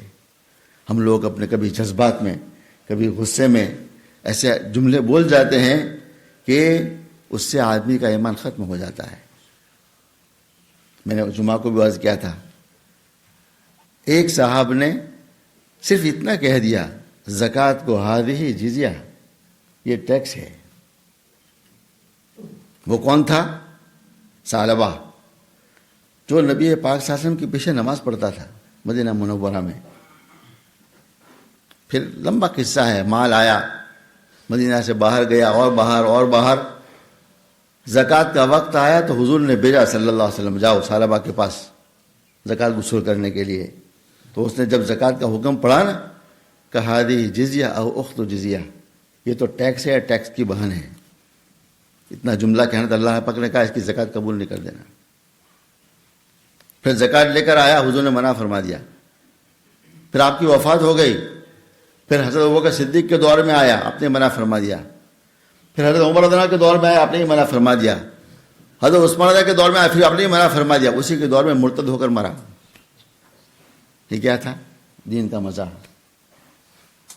زبان سے ایسے جملے جو غیر مناسب نہیں، کفر تک پہنچانے والے ہیں۔ آج مسلمان معاشرے میں ایسا ہو گیا ہے۔ شادی کا پیغام جاتا ہے نا تو بچی کہتی ہے داڑھی ہو تم شادی نہیں کرتی۔ بہت خطرناک شادی نہ کرو، زبان سے جملہ نہ بولو، یہ نہ شادی کرو، آپ کا اختیار ہے، پسند ہو کرو، نہ ہو چھوڑ دو۔ یہ جملہ زبان سے کہنا، یہ کہ داڑھی نہ ہو تو میں شادی کرتی ہوں، یہ جملہ اتنا خطرناک ہے کہیں آدمی کا ایمان چھن نہ جائے۔ تو خطرناک جملہ ہے۔ لوگ تبلیغ کا مذاق اڑاتے ہیں، بسترے کا، لوٹے کا، مسواک کا۔ یہ تبلیغ کا مزہ نہیں، اسلام کا مزہ ہے، دین کے شعبے کا مزہ ہے۔ بہت خطرناک معاملہ ہے، کہیں مت نہ جاؤ تبلیغ میں، کوئی جانا فرض نہیں، مزہ نہ اڑاؤ، ان سے محبت رکھو، ان کے لیے دعا کرو، نہ جا سکے کوئی بات نہیں، مزہ تو نہ اڑاؤ۔ جو بیچارہ اپنا وقت نکال کر اللہ کے دین کے لیے جا رہے ہیں، ہمارے بچوں کی فکر وہ کر رہے ہیں، مجھے کرنی چاہیے نا۔ ہمارے بچوں کی فکر کرتے ہیں، ان کو لے جاتے ہیں، کھلاتے ہیں، پلاتے ہیں، اکرام کرتے ہیں، ان کی کڑوی کسیلی سنتے ہیں، ان کے لیے دعا کرتے ہیں۔ ہم ان کے لیے دعا کریں نا، ان کا مزہ اڑائے، ایمان چھن سکتا ہے۔ بہت آدمیوں کو بہت ڈرنا چاہیے، بہت ڈرنا چاہیے۔ ہمارا معاشرہ ایسا بن چکا ہے شادی کا پیغام جاتا ہے اچھے اچھے دیندار گھرانوں میں، یہ شرط لگائی جاتی ہے ہمارے گھر میں شرعی پردہ نہیں ہو سکتا، ہمارے گھر میں شرعی پردہ نہیں ہوگا۔ کیا مطلب؟ دو بھائی کی دو بہنیں آپس میں ہنسی مذاق کرے گی، سالے کے ساتھ ہمارا کوئی پردہ نہیں، ایسی شرط اللہ کے واسطے نہ کرو، پردہ نہ کرو بلا سے، یہ گناہ ہے۔ ایسی شرط کرنا یہ بہت خطرناک ہے، بہت خطرناک ہے۔ کیا ہمارے یہ میں دیندار ہمارے معاشرے کی بات کر رہا ہوں، کوئی ناول نہیں۔ ہمارے ڈیوزبری باٹلی کا معاشرہ جو بہت نیک سمجھا جاتا ہے، جہاں مرکز ہے، دارالعلوم ہے، علماء ہے، حفظ کلاسیں ہیں، بچیوں کے دارالعلوم ہے، اس معاشرے کی بات ہے، یہ باہر کی نہیں۔ لوگ سمجھتے ہیں ڈیوزبری باٹلی جنت ہے، ہمارا معاشرہ یہ ہے۔ ہمارے دیندار گھرانوں میں شرط لگائی جا رہی ہے، دین کا مزہ نہیں ہے، دین کی تحقیر نہیں ہے، اللہ کے حکم کی تحقیر نہیں ہے۔ کیسے ایمان بچ سکتا ہے آدمی کا؟ علامہ شامی نے لکھا ہے قصہ عجیب، میں پڑھ کے حیران ہو جاتا ہوں، فتاوی رحیمہ میں حضرت مفتی صاحب نے ان کو نقل کیا ہے۔ ایک حنفی آدمی نے اپنا پیغام دیا ایک اہل حدیث گھرانے میں۔ اہل حدیث جو تقلید کو نہیں مانتے، وہ بھی ہمارے بھائی ہیں، مسلمان ہیں، کوئی کافر نہیں ہے۔ تو اس اہل حدیث کی بچی نے یہ شرط لگائی کہ اگر آپ حنفیت چھوڑ دے، اہل حدیث بن جائے تو میں شادی کروں گی۔ اس نے کہا ٹھیک ہے۔ بچے نے کہا کہ کیا ہے، وہ بھی تو مسلمان ہے۔ شرط قبول کر لی، نکاح ہو گیا۔ اس زمانے کے ایک بہت بڑے فقیہ تھے امام ابو بکر الجوزوانی رحمہ اللہ، ان کو کسی نے بتایا کہ حضرت ایسا قصہ ہوا ہے۔ علامہ شامی لکھتے ہیں، انہوں نے فرمایا النکاح جائز، نکاح جائز ہے، ولکن اخاف ان ینزع ایمانہ عند النزاع، مجھے خطرہ ہے اس آدمی کا ایمان آخر وقت میں چھن جائے گا۔ پھر آگے وجہ لکھتے ہیں، اس لیے جس آدمی نے اللہ کے نبی صلی اللہ علیہ وسلم کی حدیث کو حق سمجھا تھا، اس پر عمل کر رہا تھا نا، حق سمجھ کر، اس نے ایک عورت کے لیے اللہ کے نبی صلی اللہ علیہ وسلم کی حق حدیث کو چھوڑ دیا، مجھے خطرہ اس کا ایمان چھن نہ جائے۔ تو کوئی جملہ بھی غلط نہیں تھا نا، اس کو خیال تھا کہ صحیح ہے، کوئی غلط بات نہیں ہے۔ پھر بھی اپنے زمانے کا بہت بڑا فقیہ اور محدث کہہ رہا تھا مجھے خطرہ اس کا ایمان چھن نہ جائے۔ اس لیے میرے دوستو بہت ڈرو، کسی سنت کا مزاح، کسی ادنا دین کے ادنا شعبے کا مزاح بہت خطرناک ہے۔ مساجد کا مزاح تو بہت خطرناک ہے، یہ تو شاعر اللہ میں ہے۔ کوئی قرآن کا مزاح کر دے، یہ تو شاعر اللہ بہت سارے ہیں، صفا، مروہ، بیت اللہ، مزدلفہ، مینا، قرآن، احادیث، مساجد، یہ سب شاعر اللہ ہے۔ چار بڑے شاعر اللہ ہے جس میں قرآن کریم ہے، بیت اللہ ہے، نبی کی ذات ہے، بہت بڑے شاعر ہے۔ کوئی ان کا مذاق اڑا دے نا، پھر تو بالکل ہی گیا کام سے۔ اس لیے اللہ کے واسطے اگر عمل مسواک نہ کر سکتے تو نہ کرو، اس کا مزاح نہ اڑاؤ۔ امامہ نہ باندھ سکتے ہو نہ باندھو، مزاح نہ اڑاؤ۔ داڑھی نہ رکھتے ہو نہ رکھو، مزاح نہ اڑاؤ۔ یہ مزاح اور مذاق آدمی کے ایمان کو ضائع کر دے گا۔ اللہ تعالیٰ مجھے آپ سب کو عمل کی توفیق عطا فرما دے۔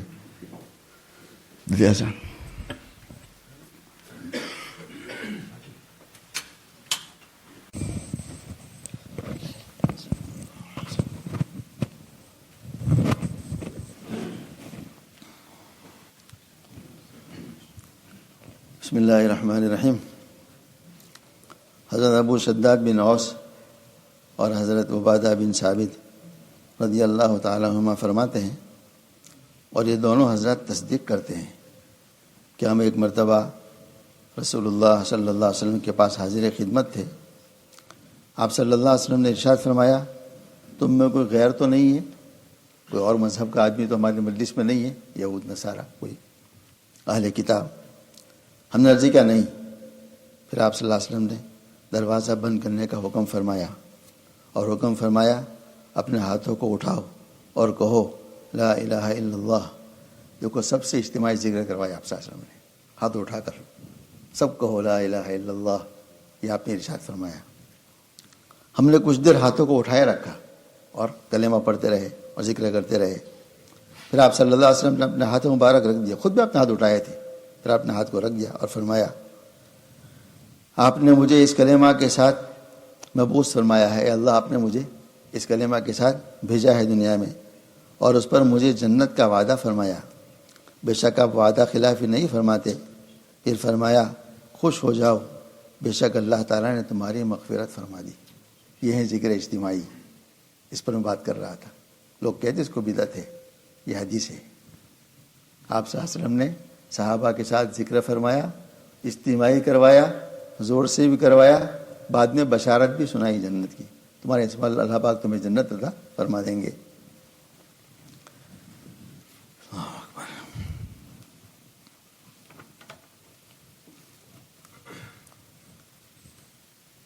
دیکھو اللہ کے ذکر کے بہت طریقے ہیں اور احادیث میں بے شمار فضائل. حضرت شیخ نے فضائل ذکر لکھی نا، وہ تو بہت ادھوری ہے، بہت کم ہے. شیخ نے تو ایک مستقل تعلیم کے لیے ایک چیز لکھی ہے. کتابوں میں احادیث بھری پڑی ہے کہ اللہ کے نبی صلی اللہ علیہ وسلم نے کیا کیا فضائل بیان فرمائے ہیں. ظاہر ہے سب آدمی سب تو نہیں کر سکتا. ہمارے حضرت ڈاکٹر عبداللہ عارفی رحمۃ اللہ علیہ بہت بڑے بزرگ گزرے ہیں کراچی میں. حضرت تھانوی رحمۃ اللہ علیہ کے خلیفہ تھے، عالم بھی نہیں تھے، مگر اللہ نے ایسا بنایا تھا کہ حضرت مولانا تقی عثمانی صاحب، حضرت مولانا مفتی رفیع عثمانی صاحب، حضرت مولانا یوسف لدھیانوی رحمۃ اللہ علیہ، ایسے بڑے بڑے اکابر ان کے پاس جاتے تھے، بیعت ہوئے ان سے، ان کی خدمت میں جایا کرتے. خود عالم نہیں تھے، کیا اللہ نے علم عطا فرمایا ہوگا. تو انہوں نے ایک بات ارشاد فرمائی، وہ میں عرض کرنا چاہتا ہوں. تزکیے کا، اللہ کے ساتھ تعلق کا، اللہ تک پہنچنے کا، دنیا آخرت کی بھلائی اور خیر کا بہت آسان طریقہ اور بہت ایزی اور کم وقت میں عمل والا طریقہ. آج تو سب لوگ بزی ہیں نا دنیا میں، آج کل لوگوں کے پاس وقت نہیں ہے. تو حضرت نے ایسا جملہ، ایسا ایک نسخہ عطا فرمایا کہ جس عمل کو کرنے میں کچھ وقت نہ لگے. 4 کلمے ہیں، 4 کلمے زندگی بدل دیں گے. 4 کلمے اللہ کا تعلق پیدا کر دیں گے. 4 کلمے اللہ کی نعمتوں کو بڑھاویں گے. 4 کلمے اللہ کی نعمتوں کو باقی رکھیں گے، ضائع نہیں ہوں گے، نعمتیں ضائع نہیں ہوگی اس سے. 4 کلمے ہیں، بڑے سے بڑے حالات آ جائیں آدمی مطمئن رہے گا، کوئی مسئلہ نہیں. حالات آ گئے ہیں، اللہ اس کو سکون دے دے گا. اور فرماتے ہیں ایسے 4 کلمے ہیں جب کہتے جاؤ نا تو اللہ کا تعلق ایسا بڑھتا جائے گا کہ میں گارنٹی سے کہتا ہوں اے مسلمانوں، تم گناہ کرنا چاہو گے گناہ کر نہیں سکو گے. ایسا اللہ تعلق پیدا فرما دیں گے. شیطان چاہے گا، نفس چاہے گا فلاں گناہ کر لو، فلاں گناہ کر لو، مگر اللہ پاک ایسی حفاظت فرما دیں گے گناہ کر نہیں سکو گے. اور فرماتے ہیں 4 کلمے ایسے ہیں جن میں آدھی منٹ بھی نہیں لگتی. سب بھی کر سکتے ہیں، آدھی منٹ کے لیے کیا کام ہے، 30 سیکنڈ. اور 4 کلمے ایسے ہیں جس کو یاد بھی کرنا کوئی نہیں، سب کو یاد ہے. کوئی ایسا مشکل سبق نہیں بتایا تھا کہ آدمی کو بہت یاد کرنا پڑے، رٹنا پڑے، نہیں، سب کو یاد ہے الحمدللہ. ہمارے مسجد میں سب کو یاد ہے الحمدللہ.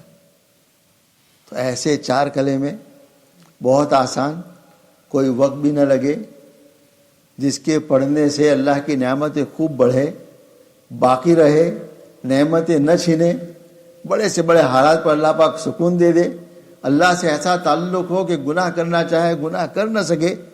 سب سے آسان تزکیے کا کام ہے، اللہ تعالیٰ سب سے آسان کام ہے. 4 کلمے کی ہے، کیا ہے دیکھ لو، انشاءاللہ سب کو یاد ہے. استرجاء 1، تعوذ 2، حمدللہ 3، استغفار. سب سے پہلا بتایا انا للہ و انا الیہ راجعون. سب کو یاد ہے نا. دوسرا اعوذ باللہ من الشیطان الرجیم. تیسرا الحمدللہ. چوتھا استغفر اللہ. 4 کرنے کتنی دیر لگتی ہے؟ آدھی منٹ بھی نہیں. 4 کلمے ہیں، بہت ایزی، سب کو یاد ہے ماشاءاللہ. اس کو اپنانا ہے، اس کا طریقہ ہے، اس کو کیسے زندگی میں لانا ہے. بس یہ انشاءاللہ آج کی مجلس کا حاصل یہ ہے. کچھ فضائل سناؤں گا. فضائل سے آدمی کو اعمال کا شوق ہوتا ہے. ہمارا شیخ مولانا کی کتاب لکھی پوری ضخیم جلد، اور ہمارے تبلیغ میں اس کو باقاعدہ پڑھایا جاتا ہے. کیوں کہ ہم دنیا کے ماحول میں ہیں، آخرت سے غافل ہے. تعلیم کے حلقے میں بیٹھو تو شوق پیدا ہو اعمال کے کرنے کا. اس لیے تعلیم ضروری ہے تاکہ شوق پیدا ہو.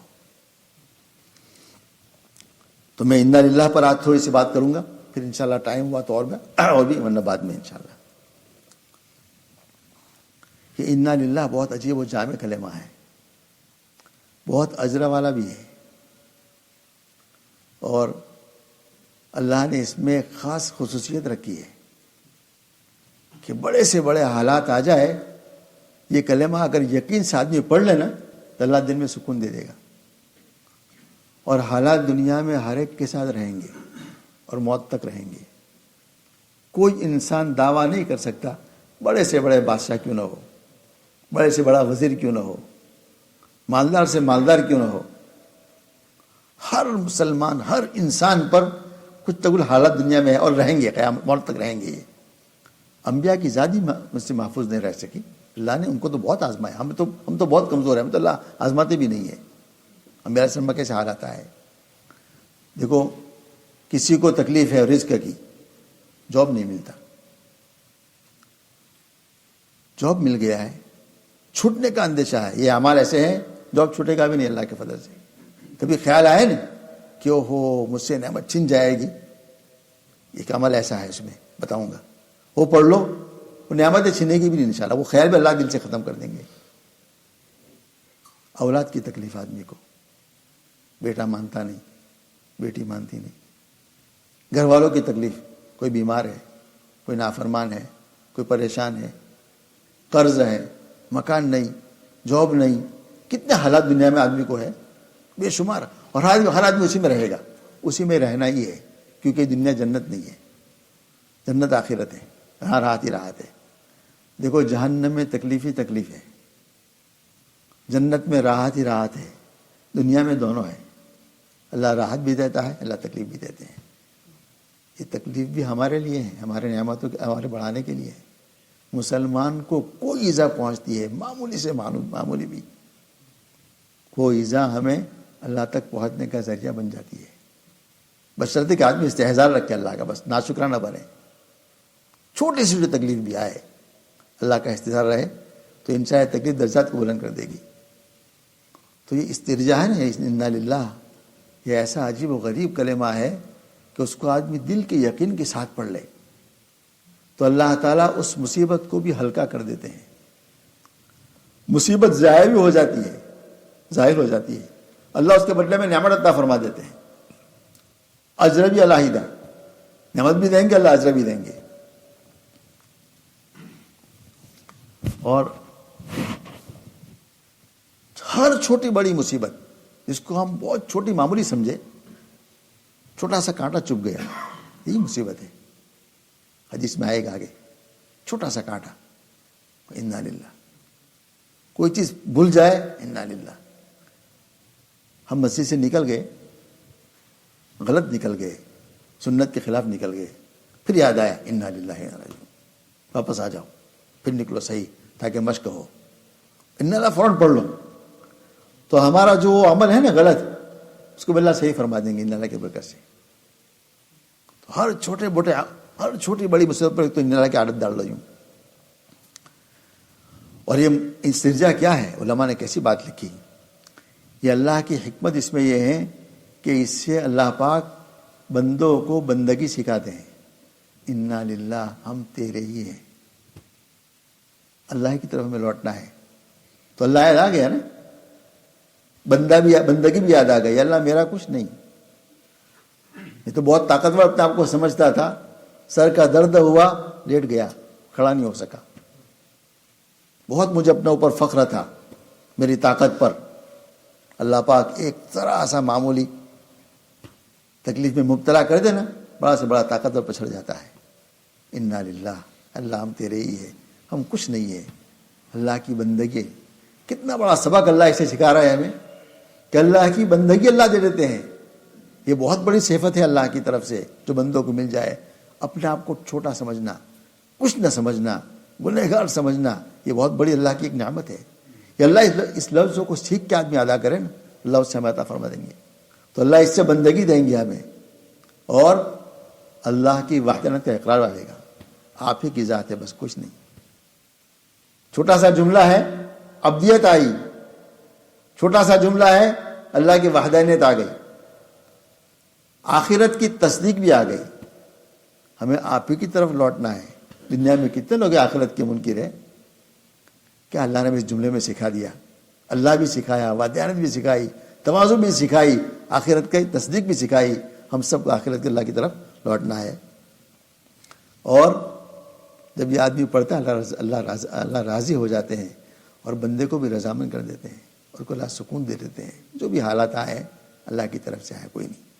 بڑے سے بڑا حالات آ گئے ہیں, اللہ درجات بلند کریں گے, اللہ گناہوں کو معاف فرما دیں گے, اللہ کا تعلق پیدا کر دیں گے. یہ اللہ کی حکمت ہے اس میں. 2-3 احادیث میں سناتا ہوں. پہلے آیت سن لے, قرآن نے اس کو بیان فرمایا. صابرین کی صفت بیان فرمائی اللہ نے. اللہ کے خاص بندے کون کون ہیں؟ صبر کرنے والے. الذین اذا اصابتهم مصیبہ قالوا انا للہ وانا الیہ راجعون. یہ تو حکم فرمایا کہ اللہ کے بندے کون ہیں جب پڑھتے ہیں, یعنی تم بھی پڑھو. حکایت کیوں بیان فرمائی؟ امر کے لیے. اللہ کے نیک بندوں کے حالات یہ ہیں, جب ان کے حالات آ جائے نا, ان اللہ پڑھتے ہیں, لہٰذا تم بھی ہمیشہ پڑھا کرو. آگے اللہ نے اس میں وعدہ فرمایا ہے. کیا وعدہ ہے؟ قرآن کہہ رہا ہے اولئک علیہم صلوات من ربہم ورحمہ. اس پڑھنے کی برکت سے اللہ پاک کی خصوصی عنایتیں ہوگی اور رحمت ہوگی. قرآن وعدہ کر رہا ہے, 2 وعدے اللہ نے یہاں کیے ہیں. خصوصی صلوات, اللہ کی طرف سے خصوصی عنایت اور رحمت. اور اللہ نے اور ایک مزید وعدہ فرمایا, اولئک هم المہتدون. ہدایت یافتہ لوگ یہ پڑھتے ہیں, سب نہیں پڑھ سکتے. تو اس پڑھنے والے کے اللہ کی ہدایت کی گواہی بھی ہے. ایک ہی آیت میں اللہ نے ہمیں حکم بھی دیا ہے, صابرین کا درجہ بھی بتایا ہے, اور 3 انعامات بیان فرمائے ہیں. یہ پڑھنے والے آدمی اللہ کی رحمتوں سے مالا مال ہوں گے, اللہ کی عنایتوں سے مالا مال ہوں گے. اللہ ان کو ہدایت نصیب فرمائے. یہ ہدایت یافتہ لوگ ہیں. شاہ عبد العزیز صاحب نے اس آیت کی تفسیر میں ایک بات لکھی ہے, بہت اچھی فرماتے ہیں انا للہ, ہم خود اپنی جان کے مالک نہیں. اللہ کیا سکھانا چاہتے ہیں ہم ان اللہ سے؟ کیا اللہ سکھانا چاہتے ہیں؟ پہلا سبق یہ سکھانا چاہتے ہیں کہ اللہ انا للہ, ہم آپ ہی کے ہیں, ہمارا کچھ نہیں. دنیا میں مال بھی ہمارا نہیں, مکان بھی ہمارا نہیں, بیوی بچے بھی ہمارا نہیں, سب کچھ آپ کا ہے. سبق دیا ہمیں. بلکہ ہم بندے ہیں اور ملک اللہ تعالیٰ کی ہے. تو میری ملک ہے تو میں اس کی حفاظت کروں گا نا. ہم اللہ کی ملک, اللہ ہماری حفاظت کریں گے. حالات آ گئے, کیوں آ گئے؟ اللہ کی حکمت. یہ دعا سکھائی کہ ہم تو اللہ کے ہیں, ہم تو مملوک ہیں, اللہ مالک ہے ہمارے, وہ حفاظت کریں گے. حفاظت کے بعد اللہ کو حالات لائے ہم پر, سمجھو کہ اس میں ہمارے لیے خیر ہے, کوئی حکمت ہے. خیر نہ ہو, حکمت ضرور ہوتی ہے. ہر کام میں خیر نہیں ہوتی, حکمت ضرور ہوتی ہے. بعض کام میں خیر نہیں. کفر میں کوئی خیر ہے؟ اللہ کی حکمت ہے. اللہ راضی نہیں کفر سے. پھر دنیا میں کفر ہو رہا ہے, اللہ نہیں چاہتے. اللہ کی منشا ہے کہ سارے مسلمان ہوں. اللہ اپنے بندوں سے کفر پر راضی نہیں ہوتا, قرآن کہہ رہا ہے. اور دنیا میں کفر ہے. تو ان اللہ سے ہمیں سبق دیا اللہ نے کہ ہم سب یہ خیال کر لیں ہمارا کچھ نہیں دنیا میں, سب کچھ اللہ کا ہے. اللہ ہی مالک ہے. ہر مالک اپنی چیز کی حفاظت کرتا ہے. ہم اللہ کی مملوک ہیں. ہم پر کچھ حالات, ہماری حفاظت نہ ہوئی, نہ کچھ حالات آ گئے, اللہ کی طرف سے کوئی حکمت ہوگی انشاءاللہ. اللہ خیر فرما دیں گے, اللہ اس میں گناہ معاف فرما دیں گے, اللہ کی طرف سے درجات بلند ہوں گے. یہ اللہ میں سبق دے رہا ہے. پہلا سبق سکھایا ہمیں، ہمارا کچھ نہیں، دنیا میں ہمارا کچھ نہیں ہے، ہم سب اللہ کے، ہمارا مال بھی۔ کیا سبق ہے؟ اے مسلمانوں، تم مال خرچ کرو تو خیال کرنا یہ مال تمہارا نہیں ہے، یہ اللہ کا ہے۔ وقت دیا ہے نا ہمیں، تمہارا نہیں ہے، یہ اللہ کا ہے۔ غلط خرچ کرو گے تو حساب ہوگا، مال کا غلط خرچ ہوگا حساب ہوگا۔ صرف مال نہیں، پورا بدن، یہاں اللہ کی امانت ہے۔ غلط چلا ہے تو اس پر پوچھ ہوگی اللہ کی۔ یہاں تک کسی پر اٹھ رہا ہے نا، انسان پر، مسلمان پر، کسی انسان پر بھی ظلمن یہ ہاتھ اٹھ رہا ہے، اس پر اللہ پوچھے گا۔ بیوی پر ہاتھ اٹھ رہا ہے، اللہ پوچھے گا۔ بچے پر اٹھ رہا ہے تب بھی اللہ پوچھے گا، اگر ظلمن اٹھا ہے۔ مارنے کی ایک حد ہوتی ہے شریعت میں، ظالمانہ نہیں۔ ہمارے ہندو پاک میں تو اللہ معاف فرما دے، مدرسے میں ایسے مارتے تھے، توبہ، اللہ کی پناہ۔ میں تو کہتا ہوں ظلم تھا، یہ ظلم تھا۔ اچھا ہوا حکومت نے قانون نکالا نا کہ مار بنو، بہت اچھا کیا۔ ایسے ظالمانہ مارتے تھے، خاصتاً قرہ، اللہ کی پناہ۔ تو اللہ ہمیں کیا سکھانا چاہتے ہیں؟ دنیا میں کچھ تمہارا نہیں، یہ ہاتھ بھی تمہارے نہیں ہے، آنکھ تمہاری نہیں، جسم تمہارا نہیں ہے۔ جو استعمال کرو گے ہمارے خلاف، ہمارے حقوق کے خلاف، ہم تو پوچھیں گے ہمیں۔ یہ ایک جملے کا سبق ہے، انا للہ، اللہ ہم آپ ہی کے ہیں، ہمارا سب کچھ آپ ہی کا ہے، کچھ ہمارا نہیں ہے۔ اب ہم سوچے رات کو، آج میں نے اللہ کی دی ہوئی آنکھ کا کتنا غلط استعمال کیا، یہ زبان کا کتنا غلط استعمال کیا، ان ہاتھ پیروں کا کتنا غلط استعمال کیا، ان کان کا غلط کتنا استعمال کیا۔ آج رات کو آدمی سوچتا رہے۔ یہ ہمیں سبق ہے اس جملے میں، ایک جملے میں، کہ ہم سب اللہ کے ہیں، ہمارا سب کچھ اللہ کا ہے، ہمارے پاس یہ امانت ہے، اس میں غلط استعمال خیانت ہے، ہم خائن ہیں۔ آج ایک ایک مسلمان خائن ہے، ایک ایک مسلمان، اللہ نے معاف فرما دے۔ کتنے مسلمان ہیں جو اپنا ٹائم ضائع کر دیتے ہیں فونوں پر، فلموں پر، تصویروں پر، گانوں پر۔ کتنے مسلمان ہیں، اور کتنے نمازی ہیں، مسلمان سے بڑھ کر نمازی ہیں کتنے۔ ایسا سمے نہیں ہے۔ کتنا ہمارا وقت نیوزوں میں ضائع ہوتا ہے، ایسے بیکار کاموں۔ آدھے سے زیادہ تو جھوٹے ہیں سارے، کوئی سچے بچے بھی نہیں ہے، الٹے سیدھی مارتے رہتے ہیں۔ ایسے میں ہمارا وقت ضائع، ہماری آنکھیں ضائع، صلاحیت ضائع۔ ہاتھ سے فون پکڑتا ہے نا، ہاتھ کا استعمال غلط ہو گیا۔ کانوں سے سنا غلط، کان کا استعمال غلط ہوا۔ آنکھوں سے دیکھا، آنکھ کا استعمال غلط ہوا۔ ایک آدمی آدھے گھنٹے نیوز سن کر کتنا اللہ کی نعمتوں میں خیانت کرتا ہے۔ دیکھو، نیوز سننا کوئی ناجائز حرام نہیں کہتا میں، سننا چاہیے آدمی کو، دنیا کی معلومات بھی رہنی چاہیے، ٹھیک ہے۔ لیکن اس کے پیچھے ایسا پاگل کی طرح 5 6 7 گھنٹے آدمی نیوز پر لگا رہے، کوئی زندگی ہے؟ ہمارے فضل کریم بھائی رحمۃ اللہ علیہ ہندوستان میں بہت بڑے داعی تھے، میں نے پچھلے وقت تذکرہ کیا تھا۔ تو ہمارے وہاں لوگوں کے عادت ہے، فجر کے بعد فوراً اخبار لیتے تھے، کہتے تھے بھائی پیسہ خرچ کر کے اخبار لے رہے ہو، پیسہ بھی ضائع، خبریں بھی جھوٹی، اور کیا ہے آج کیا ہوا، کل تیری قبر میں کیا، اس کی فکر کر، تیری قبر میں کیا ہوگا، آج آنکھ بند ہو سکتی ہے۔ تو 24 گھنٹے اسی پر، یہ اللہ ہمیں سکھا رہا ہے ایک لفظ میں، ہم اللہ کے لیے ہیں، ہمارا سب کچھ اللہ کا ہے، ہمارا کچھ نہیں ہے۔ اگر یہ سبق مجھے آ گیا نا، میری زندگی بن گئی، اتنا سبق آ گیا بس۔ ہم سب اللہ کے ہیں، ہمارا سب کچھ اللہ کا، ہمارا کچھ بھی نہیں ہے، تو ہمارا کوئی کسی چیز کا استعمال غلط نہیں ہو سکتا۔ آدمی سوچے گا ہمارا کتنا وقت دنیا میں ضائع ہو رہا ہے، کتنا وقت، ہر لمحہ کتنا قیمتی ہے، ایک ایک سبحان اللہ پر کتنا اجر، ایک حمدللہ پر کتنا اجر ہے، ایک ایک تسبیح پر کتنا اللہ اجر دیں گے۔ کتنا ہم وقت ضائع کر کے اپنا کتنا اجر ضائع کر رہے ہیں۔ وحد پہاڑ ایک طرف، ایک الحمدللہ کا اجر وحد پہاڑ سے بڑا زیادہ ہے، ایک سبحان اللہ کا اجر وحد پہاڑ سے زیادہ ہے۔ شیخ نے کیا بتایا، ایک اللہ اکبر کا اجر زیادہ ہے۔ ہم کتنا تسبیحات کو روزانہ ضائع کر دیتے ہیں اپنی غفلتوں میں، گپ شپوں میں، ادھر ادھر کے واحیات میں۔ یہ اللہ نے ہمیں سبق دیا ہے، ہم اللہ کے ہیں، ہم اللہ کی مملوک ہیں، اللہ مالک ہے، مالک کا کام ہے حفاظت کرنا، لہذا اللہ ہماری حفاظت کریں گے۔ دوسرا سبق ہے کس سے؟ شیطان سے، دشمنوں سے، ہر چیز سے۔ ہم اللہ کے ہو جائے بس، صرف اللہ کے ہم ہو جائے بس۔ ہم اللہ کے آج ہوئے نہیں نا، تو ہم پٹ رہے ہیں دنیا میں، چونکہ اللہ کے ہم ہوئے نہیں۔ یہ دوسرا سبق ہے ہمارے لیے۔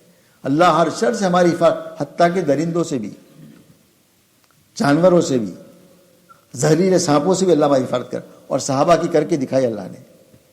ہمارے سامنے ہیں واقعات. وہ بھی صحابہ انسان تھا ہماری طرح, کوئی فرشتے نہیں تھے.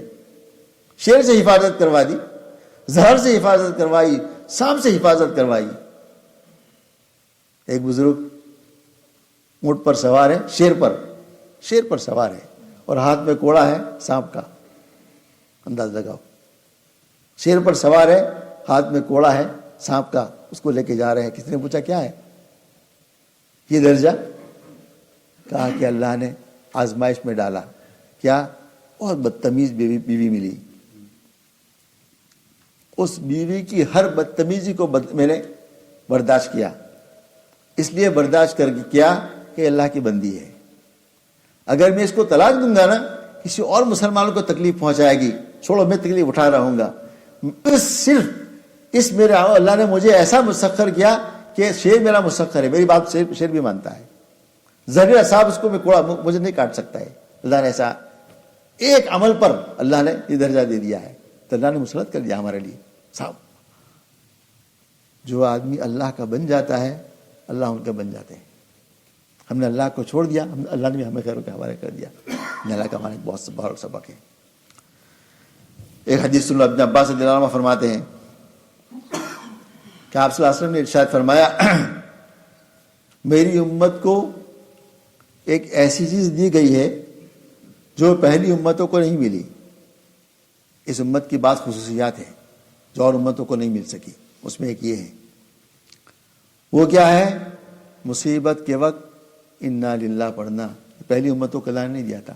اس امت کی خصوصیت بس صرف اللہ نے اس امت کو دیا ہے. مصیبت آئے گی انا اللہ پڑھ لو, ہم جو درجات برابر فرما دیں گے, مصیبت کو بھی ضائع کریں گے. پھر اس کے آگے دلیل بیان فرمائی. اور روایت میں سعید بن جبیر رحمہ اللہ فرماتے, بہت بڑے تابعی ہے, کہ اللہ نے کسی امت کو انا اللہ عطا نہیں فرمایا, صرف اس امت کو عطا فرمایا ہے. دلیل کیا ہے؟ حضرت یعقوب علیہ السلام کو نہیں دیکھتے, آپ پر مصیبت آئی تو کیا کہا آپ نے؟ یا اسفا علی یوسف, ہائے افسوس یوسف پر.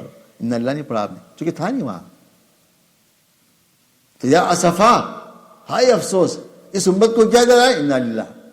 تو اس امت کی خصوصیت ہے کہ اللہ نے اس کو ایک ایسا جملہ عطا فرما دیا ہے کہ مصیبت تو آنی ہے, مصیبت میں اس جملے کو پڑھ لو, ہم تمہاری تکلیف بھی دور فرما دیں گے, تمہارے درجات بھی بلند فرما دیں گے. ایک صاحب نے حضرت ضحاک رحمہ اللہ کا خط لکھا اور پوچھا, انا للہ کسی لیے خاص ہے یا عام ہے؟ آپ نے فرمایا یہ فضیلت اس کے لیے ہے جو تقوی اختیار, پوری امت کو اللہ نے دیا ہے. فائدہ کون اٹھائے گا اس سے؟ متقی لوگ. جس کو اللہ کا تعلق وہ فائدہ اٹھائے گا, جس کو اللہ کا تعلق نہیں وہ جب مصیبت آئے گی وہ حوالہ کرے گا, شکایتیں کرے گا. مسلمان ماحول میں رہنے والی عورت, بچے کا انتقال ہوا, زبان سے کہہ رہی اللہ کو میرا ہی بچہ ملا اٹھانے کے لیے. بچہ تو مرنا تو ہو گیا, وقت اس کا ختم ہو گیا. جملہ بولو کہ نہ بولو, بچہ تو گیا ہے. ایسے جملے سے ہو سکتا ہے بچہ تو کیا ایمان بھی چلا جائے, ابھی ایمان بھی چلا جائے. یہ امت کی خصوصیت ہے کہ اس سے فائدہ کون اٹھائے گا؟ متقی لوگ, اللہ والے لوگ, ان کو اللہ پر یقین ہوگا, فائدہ اٹھائیں گے. بہرحال 4 کلمے ہیں, اس 4 کلمے کو اپنا لینا ہم تو انشاءاللہ اللہ ہمیں بہت بہت نواز دیں گے. اس میں ایک یہ ہے, جب کوئی مصیبت آ جائے, صبح سے شام تک مصیبت آتی رہتی ہے, جب کوئی پریشانی آ جائے, صبح گھر سے نکلیں کام کے لیے, فوگ بہت ہے, انا للہ و انا الیہ راجعون, اللہ انشاءاللہ راحت دے دیں گے.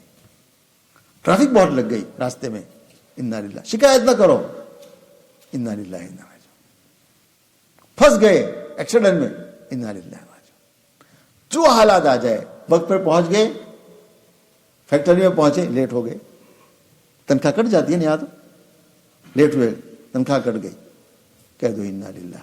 ہم تو نکل گئے تھے وقت پر, اللہ کو منظور یہی تھا, ہم نہیں پہنچ سکے, انا للہ. دن بھر میں جو حالات آئے, کام پر ہے, گھر سے فون آ گیا, بیٹا بیمار ہو گیا, فوراً انا للہ و انا الیہ راجعون. جو بھی حالات, جب اس کو سیکھنا ہے ہمیں, اس کو بھولنا نہیں, اور دل سے پڑھنا ہے, صرف زبان سے نہیں, یقین کے ساتھ. اللہ ہی کے ہم ہے, ہمیں اللہ کی طرف لوٹنا ہے. اس جملے سے اللہ ہمیں سکون دیں گے, اطمینان دیں گے, حالات کو اللہ بدلیں گے, حالات پر اجر دیں گے, درجات ہمارے بلند ہوں گے. حالات آ گئے ہیں, درجات بلند ہو جائیں گے. تو یہ پہلا کلمہ آج سیکھ لو. جب بھی کوئی پریشانی, جب بھی کوئی ناگواری زندگی میں آئے, آتی رہے گی, ہر وقت کلمے کو اپنا لو بس. دوسرا سبق آئندہ انشاءاللہ. اللہ تعالیٰ ہمیں عمل کی توفیق عطا فرما دے. سبحان اللہ بحمدہ, سبحانک اللہم وبحمدک, ونشہد ان لا الہ الا انت, استغفرک واتوب الیک. ہاں بھائی, آئندہ ہفتہ عشاء کی نماز 6 بجے ہوگی 2 ہفتے کے لیے. تو انشاءاللہ ہماری مجلس بھی عشاء کے بعد 6 بجے ہوا کرے گی.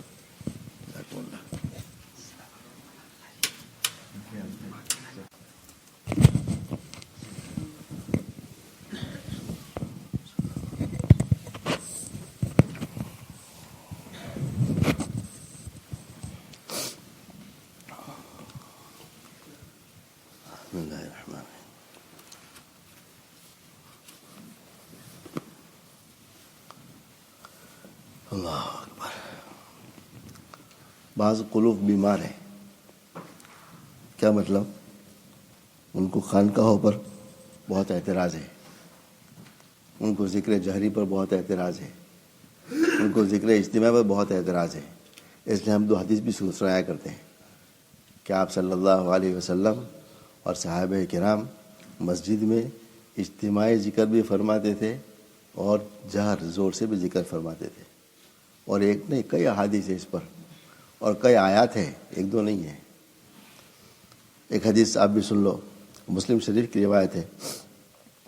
آپ صلی اللہ علیہ وسلم صحابی فرماتے ہیں کہ تشریف لائے. حدیث کے الفاظ ہے خرج علی حلقہ من اصحابہ, اپنے صحابہ کے ایک حلقہ میں تشریف لائے اور پوچھا ما اجلسکم, تمہیں کس چیز نے یہاں بٹھایا؟ صحابہ سے پوچھا.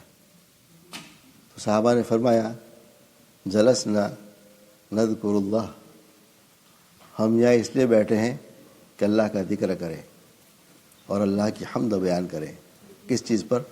علامہ ہدانا الاسلام, اللہ نے ہمیں اسلام کی ہدایت دی.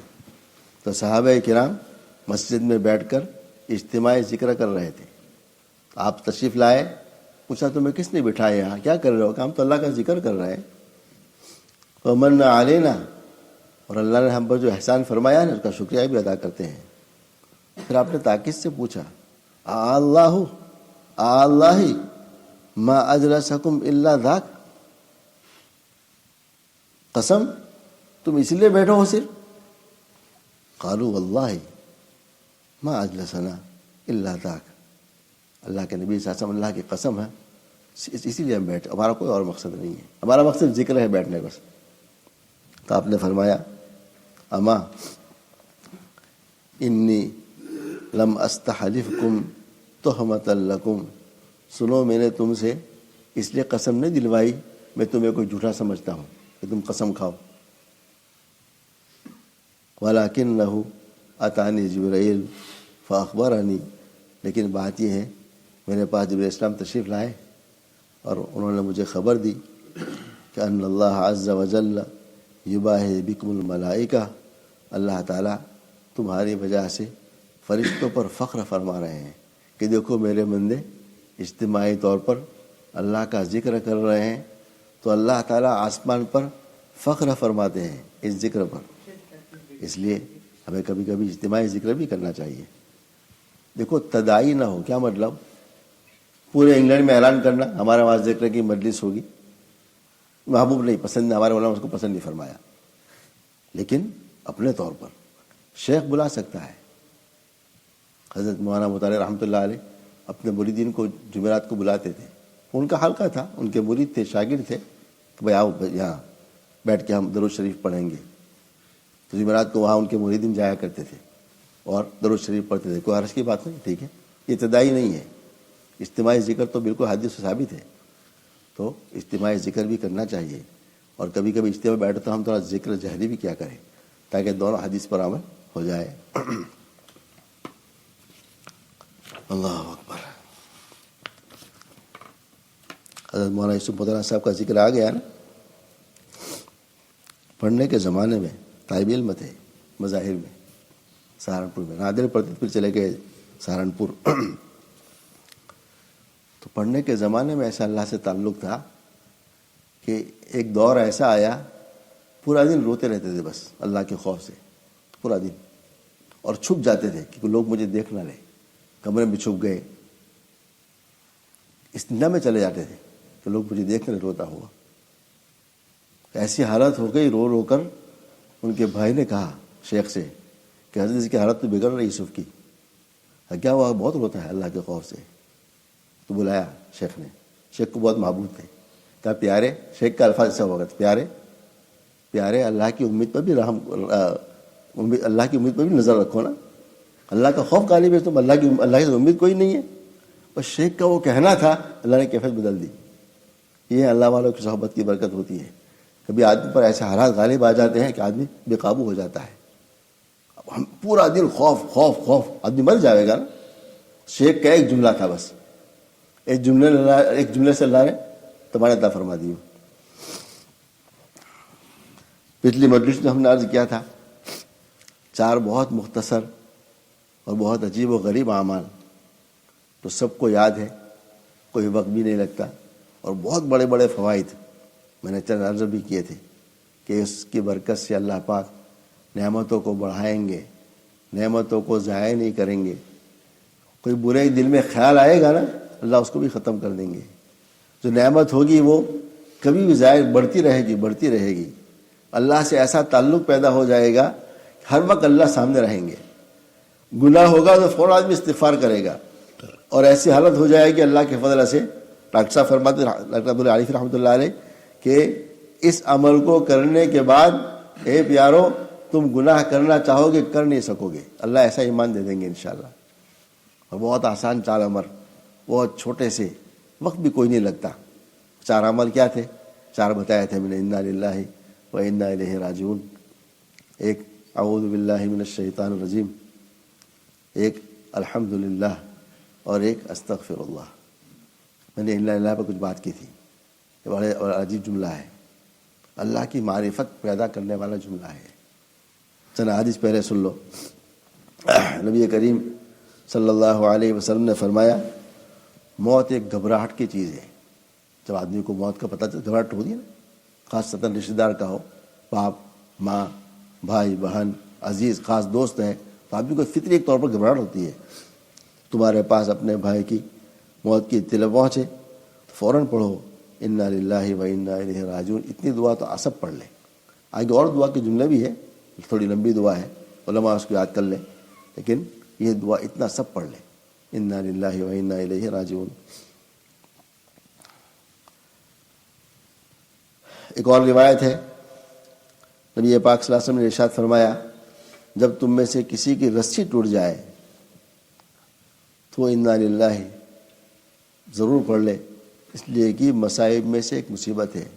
یعنی چھوٹی سی مصیبت بھی آ جائے، آدمی جب سفر کرتا ہے نا، تو ہندوستان وہاں ہمارے علاقے میں تو رسی کا مقصد یہ تھا جانوروں کو باندھنا کھینچنا، یہاں تو ہمارے پاس وہ ہے ہی نہیں نا، تو ہم جب سفر کرتے تو بعض لوگ رسی باندھتے ہیں سوٹکیس پر، کبھی کبھی بندر ٹوٹ جاتی ہے، ہم کیا کرتے ہیں بہت غصے ہو جاتے ہیں اس وقت۔ ایک تو مشغول ہوتا ہے آدمی، تھکا ہوتا ہے، باندھ رہا ہے، اور رسی ٹوٹ گئی تو غصہ آ گیا۔ اللہ کے نبی نے کیا سبق دیا ہے؟ رسی ٹوٹ جائے تو انا للہ، اللہ کی طرف سے ہے، ہم اللہ کے ہیں بس۔ یہ رسی ٹوٹ گیا، ہم بھی ایک دن ٹوٹ جائیں گے، ہمیں بھی اللہ کے پاس جانا ہے۔ کیسی تعلیم دی آپ صلی اللہ علیہ وسلم نے ہمیں۔ ایک اور روایت میں آپ صلی اللہ علیہ وسلم تشریف فرما تھے تو چراغ بجھ گیا۔ اس زمانے میں لائٹ تو تھی نہیں، موم بتی جلتی تھی یا تیل والا چراغ جلتا تھا، ہوا آ گئی تو بجھ گیا۔ تو آپ نے پڑھا انا للہ و انا الیہ راجعون۔ تو لوگوں نے صحابہ نے عرض کیا اللہ کے نبی صلی اللہ علیہ وسلم کہ یہ بھی کوئی مصیبت ہے، چراغ دوبارہ جلا لیں گے؟ تو آپ نے فرمایا ہاں، ہر وہ چیز جو مومن کو ایذا پہنچائے وہ اس کے لیے مصیبت ہے، اور اس میں اس کے لیے اجر بھی ہے۔ کوئی چھوٹی سی مصیبت ہے، چراغ بجھ گیا دوبارہ جل سکتا ہے نا، کون جل جائے گا؟ آپ نے کیا ارشاد فرمایا؟ یہ بھی مصیبت ہے، اس مصیبت میں اجر بھی ہے۔ دیکھو دنیا میں کتنی مصیبت ہمیں آتی رہتی ہے روزانہ، ہر مسلمان کو بلکہ ہر انسان کو۔ تو اللہ ہمیں اتنا کتنا اجر دے گا پتہ نہیں ہے. قیامت کے دن شاید یہ ہم سوچیں گے کاش نعمتیں نہ ہوتی، مصیبتیں ہوتی، بس ہمارا درجات ہمارے اور بہت بلند ہوتے. اما جان فرماتی ہے حضرت عائشہ رضی اللہ تعالیٰ عنہ کہ آپ صلی اللہ علیہ وسلم اور آپ صلی اللہ علیہ وسلم کے صحابہ پیدل چل رہے تھے، تو آپ صلی اللہ علیہ وسلم کے انگوٹھے مبارک پر کانٹا چبھ گیا. انگوٹھے پر، وہاں ہمارے وہاں تو یہاں تو روڈ صاف ہوتے ہیں نا، وہاں ہمارے وہاں تو کانٹے ہوتے ہیں، تو پیر میں تھوڑا سا کانٹا چبھا. تو آپ صلی اللہ علیہ وسلم نے فوراً انا للہ پڑھی. تو اما جان فرماتی ہے کہ جب میں نے آپ صلی اللہ علیہ وسلم سے انا للہ سنی، میں سمجھا کوئی بہت بڑی مصیبت آسان پر آ گئی ہوگی، بہت کوئی تکلیف ہو گئی. تو میں آپ کے پاس آئی، میں نے دیکھا کہ آپ اس کانٹے کا بہت سا تھوڑا سا حصے کا اثر ہے آپ پر. میں نے دیکھا کیا ہوا ہے. دیکھو بیوی بھی ایسی ہو، شوہر کی مصیبت پر ساتھ دے، فوراً فکر کرے کہ بھئی کیا مصیبت آئی ہے. دیکھو اماں جان نے فوراً فکر کی کیا مصیبت آئی، تو آگے دیکھا کہ آپ صلی اللہ علیہ وسلم کے کانٹے پر انگوٹھے پر کانٹا چبھا ہے. تو دیکھا آپ نے کہ تو بالکل معمولی سا ہے، کوئی ذرا سا. تو اماں جان ہنسی. میاں بیوی بھی ہے نا، میاں بیوی کا تعلق اور ہوتا ہے. تو ہنس پڑی کہ حضور آپ میں سمجھا کہ بہت مصیبت بڑے آئے، آپ نے تو اتنی چھوٹے سے کانٹا چبھا دے، انا للہ پڑی. کیا جواب دیا آپ نے؟ آپ مسکرائے صلی اللہ علیہ وسلم. پھر میرے کندھے پر ہاتھ مارا، بیوی تھی نا، ہاتھ مارا اور فرمایا عائشہ، اللہ تعالیٰ جب کسی چھوٹی چیز کو بڑا بنانے کا ارادہ فرماتے ہیں تو بڑا بنا دیتے ہیں، اور جب کسی بڑی چیز کو چھوٹی کرنے کا ارادہ فرما دیتے ہیں تو چھوٹی بن جاتی ہے. مصیبت چھوٹی ہے، کبھی یہ چھوٹی مصیبت بھی بہت بڑے زخم کا پیمانہ ہو سکتا ہے. لگ گیا چھوٹا سا کانٹا ہے، شوگر والوں کو دیکھ لو، اگر خود بہنا شروع ہو گیا نا تو بعد میں زخم بڑھتا ہے، جلدی بڑھتا نہیں. تو کبھی چھوٹی مصیبت ہے، اللہ وہاں بھی پڑھنی ہے، اللہ سے وہاں بھی پناہ مانگنی ہے، اللہ سے وہاں بھی حفاظت مانگنی ہے، اس لیے کہ یہ چھوٹی مصیبت بھی کبھی بہت بڑی مصیبت بن سکتی ہے. ہمیں سبق بہت بڑی تعلیم بھی دیا ہے مثلا اللہ کے نبی صلی اللہ علیہ وسلم نے. اسی سے علماء نے لکھا ہے نا، کسی چھوٹے گناہ کو چھوٹا نہ سمجھو، کسی چھوٹے گناہ کو چھوٹا سمجھ کر کرو نہیں، بہت خطرناک ہے. چھوٹا گناہ چھوٹا سمجھ کر کرنے سے آدمی بڑے گناہ پہنچتا ہے. ہمارے وہاں ہندوستان میں جب ماں باپ بچوں کی تربیت کرتے تھے نا، بچپن میں بہت سکھاتے تھے، بیٹا چھوٹی چیز بھی چوری نہیں کرنا، 5 پینی بھی نہیں، پینسل بھی نہیں. کیوں؟ تم نے آج چھوٹی چیز چوری کی ہے، بہت معمولی چیز ہے، اگر تم نے کر لی نا، کل دوسری، کل تیسری، پرسوں تیسری، یہ تمہیں چھوٹی بڑی چوری پر ابھار دے گی. یہ تربیت ہوا کرتی اس زمانے بچپن سے. تو چھوٹی چیز آدمی بہت بڑی چیزوں پر ابھار سکتی ہے. بہرحال حضرت حسن رحمۃ اللہ علیہ فرماتے ہیں جب تیری جماعت کی نماز فوت ہو جائے تو بھی انا للہ پڑھ، یہ بھی مصیبت ہے. ہمیں کبھی یہ خیال نہیں آتا ہے. پیسے گئے تو اس وقت خیال آ جائے گی میرے پیسہ گم ہو گیا، فون گم ہو گیا. کبھی خیال آیا کہ میری جماعت چھوٹ گئی تو انا للہ پڑھ لوں، خیال نہیں. بہت کم لوگوں کو خیال آتا ہے. یہ بھی مصیبت ہے کہ ہماری جماعت چھوٹ جائے، پھر بھی آپ کو انا للہ پڑھنا چاہیے. حضرت سعید مسیح رحمۃ اللہ علیہ مسجد میں آئے تو جماعت ہو گئی تھی، بہت بڑے تابعی ہیں، اور مجھے ابھی یاد نہیں رہا کتنے سال مسلسل ان کی تکبیر تحریمہ فوت نہیں ہوئی. یہ وہ وقت ہے. اس کے بعد ایک دن آئے تو جماعت ہو چکی تھی، تو زور سے انا للہ پڑھا، اتنا زور سے پڑھا کہ باہر بھی لوگوں نے آواز سن لی. بہت مغموم ہو گئے کہ اللہ میری نماز چھوٹ گئی. ہمارے حضرت گنگوئی رحمۃ اللہ علیہ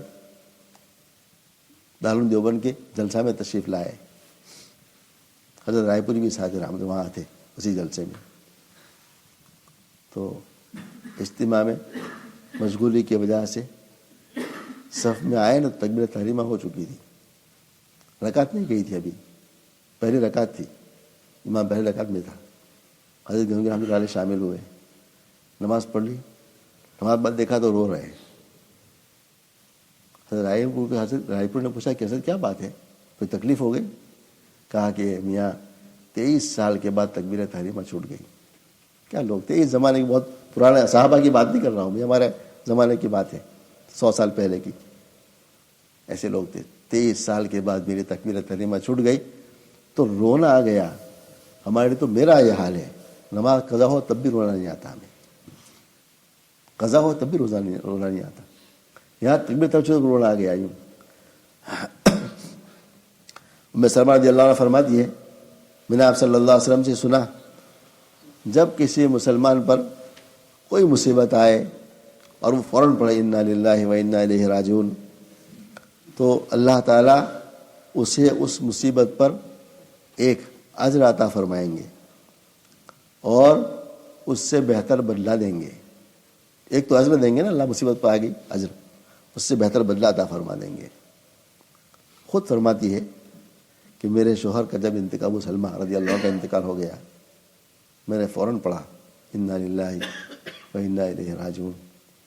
مجھے بعد میں خیال آیا, اللہ نبی صلی اللہ علیہ وسلم کا ارشاد ہے ان اللہ پڑھو گے تو مصیبت پہ اللہ اجر دے گا. مجھے اجر تو مل گیا, میں نے اللہ پڑھی نا, میرے شوہر اللہ کے وہاں چلے گئے. پھر مجھے خیال آیا کہ میرے شوہر بہت اچھے شوہر تھے, وہ اچھا رکھا ہوگا, ہماری طرح مار دھر نہیں کرتے ہوں گے اس لیے, ورنہ یاد کرتی ہے بیوی وفات کے بعد, یاد کر رہی ہے کہ میرے شوہر بہت اچھے تھے. مجھے میرے شوہر سے اچھا کون شوہر مل سکتا ہے. دیکھو ہے ایک بات اور سن لو, اس زمانے میں شادی کا رواج تھا, مرد عورت تنہا نہیں رہتے تھے الا ماشاء اللہ. آپ کا انتقال ہوا شوہر کا, دل میں خیال آیا کہ مجھے اس سے اچھا شوہر کون ملے گا. میری عدت کے دن فرماتی ہے ختم ہوئے, آپ سے کا پیغام آ گیا, اچھا شوہر مل گیا نا. یہ حدیث کا مطلب بیان فرماتی ہے کہ اللہ کے نبی کا ارشاد ہے اللہ اجر بھی دیں گے اور اس مصیبت سے اچھی نعمت دیتا فرما دیں گے. میرے شوہر کا انتقال ہوا, ابو سلمہ بہت اچھے رضی اللہ عنہ, ان سے اچھے شوہر مجھے حضور مل گئے صلی اللہ علیہ وسلم. ان اللہ کی برکت ہے. یوں ابو موسیٰ اشعری رضی اللہ عنہ فرماتے ہیں کہ آپ صلی اللہ علیہ وسلم نے ارشاد فرمایا کسی شخص کا بیٹا فوت ہو جائے تو اللہ تعالیٰ فرشتوں سے پوچھتے ہیں کیا تم نے میرے بندے کے بیٹے کی جان لے لی. وہ عرض کرتے کہ جی ہاں, آپ کا حکم تھا, اللہ تعالیٰ کا ارشاد تھا. اللہ فرمایا تم نے اس کے, کیا اللہ پھر دوبارہ جملہ فرماتے ہیں کیا تم نے اس کا دل کا ٹکڑا لے لیا. ماں باپ کو بچے سے محبت ہوتی ہے نا, تم نے اس آدمی کے دل کا ٹکڑا چھین لیا. کہا کہ ہاں, جی ہاں. پھر اللہ پوچھتے میرے بندے نے کیا کہا. فرشتے عرض کرتے ہیں آپ کی تعریف کی الحمدللہ اور انا اللہ پڑھی. تو اللہ تعالیٰ فرماتے ہیں میرے بندے کے لیے جنت میں گھر بناؤ اور اس کا نام بیت الحمد رکھ دو. جب بندے پر بڑی مصیبت آ گئی اس نے پہلے کہا الحمدللہ. کیا مطلب الحمدللہ, یہاں الحمدللہ پڑھنے کا جگہ نہیں تھی نا, ان اللہ پڑھنا چاہیے تھا. دونوں پڑھی الحمدللہ. یا اللہ میں اس پر شکر ادا کرتا ہوں, میرا بیٹا گیا ہے, میرا ایمان نہیں گیا, میرے بیٹے کا ایمان نہیں گیا, اللہ کا تیرا شکر ہے, میرا بیٹا ایمان کے ساتھ گیا ہے, مجھے آپ سے کوئی شکایت نہیں ہے. یہ ہے الحمدللہ. شکایت آ جائے تو خود خطرناک ہے. ہمارے لوگ بول رہے تھے نا ہمارے وہاں, کیسے خطرناک جملے بولتے ہیں. مسلمان معاشرے میں, ہمارے معاشرے میں ایسی عورتیں ایسے الفاظ نکال دیتی ہے, بہت خطرہ لگتا ہے کہ ایمان چھن نہ جائے. ایک عورت کا بچے کا انتقال, اس نے کیا کہا اللہ کو میرا ہی بچہ ملا, بچہ تو گیا, شاید ایمان بھی گیا چلا جائے. الحمدللہ اللہ میرا ایمان نہیں گیا ہے, میرے بیٹے کا ایمان نہیں گیا ہے. پھر مصیبت ہے نا, انا للہ. اللہ نے بھی کیا کہا جنت میں گھر بناؤ اس کے لیے, اس گھر کا نام رکھو بیت الحمد. میرے بیٹے نے ایسے وقت بھی میری حمد کی ہے جب حمد کرنی نہیں چاہیے تھی, مگر اس نے خاص حمد کی, خاص اللہ کا شکر ادا کیا اپنی ایمان کی نعمت پر کہ بیت الحمد بنا دو آخرت میں. ایک اور روایت ہے, آپ نے ارشاد فرمایا صلی اللہ علیہ وسلم جس مسلمان کو ایسی مصیبت پہنچی جس سے وہ غمگین ہو جائے, پھر اس نے انا للہ پڑھا تو اللہ تعالیٰ فرشتوں سے فرماتے ہیں میں نے کسی مصلحت سے اپنے بندے کا دل غمگین کیا. دیکھو اللہ پاک دل غمگین کرے, کوئی مصیبت آتا دل غمگین ہوتا ہے نا, پر اللہ پاک میں نے کیا ہے, میں جانتا ہوں مصلحت میری حکمت مجھے پتہ ہے. فعل الحکیم لا یخلو عن الحکمہ. اللہ کا کوئی کام حکمت سے خالی نہیں ہوتا, کوئی کام. ہمیں چاہے نظر آئے برا, اس برائی میں اللہ اچھائی ڈال دیتے ہیں. تو میں نے اپنے بندے کا کسی مصلحت سے دل غمگین کیا, مگر پھر بھی اس نے صبر کیا اور ثواب کی امید رکھی, اس کے بدلہ میں اس کا بدلہ اور ثواب جنت ہے، اس کو جنت عطا فرما دے۔ یہ چند احادیث ہے انا للہ پر، وہ ہمارے سامنے روزانہ صبح سے اٹھ کر شام تک کتنے ایسے حالات آتے ہیں، ہمیں کوئی پریشانی ہو جاتی ہے، معمولی بھی، کبھی بڑی کبھی معمولی۔ ایکسیڈنٹ ہو گیا، بہت بڑی مصیبت ہے، ٹھوکر لگ گئی پیگ میں، چھوٹی مصیبت ہے، گاڑی چلا رہے ہیں ہوائی نکل گئی، پنچر ہو گیا، مصیبت ہے۔ تو دن میں آدمی سوچے نا، صبح سے لے کر شام تک ہر مصیبت پر پہلا جملہ انا للہ ہونا چاہیے، اللہ ہم آپ کے ہیں، ہم آپ کی تقدیر پر راضی ہیں، ہم آپ سے کوئی شکایت نہیں ہے۔ ہاں اللہ ہم آپ سے عافیت مانگتے ہیں، مانگنا اللہ سے عافیت، ہمیشہ بیماری مانگنی نہیں، آ جائے تو صبر، کوئی مصیبت نہیں مانگنی، ہمیں اللہ کا حکم ہے، آپ صاحب کا ارشاد ہے اللہ سے عافیت مانگو، ہمیشہ عافیت مانگنی ہے۔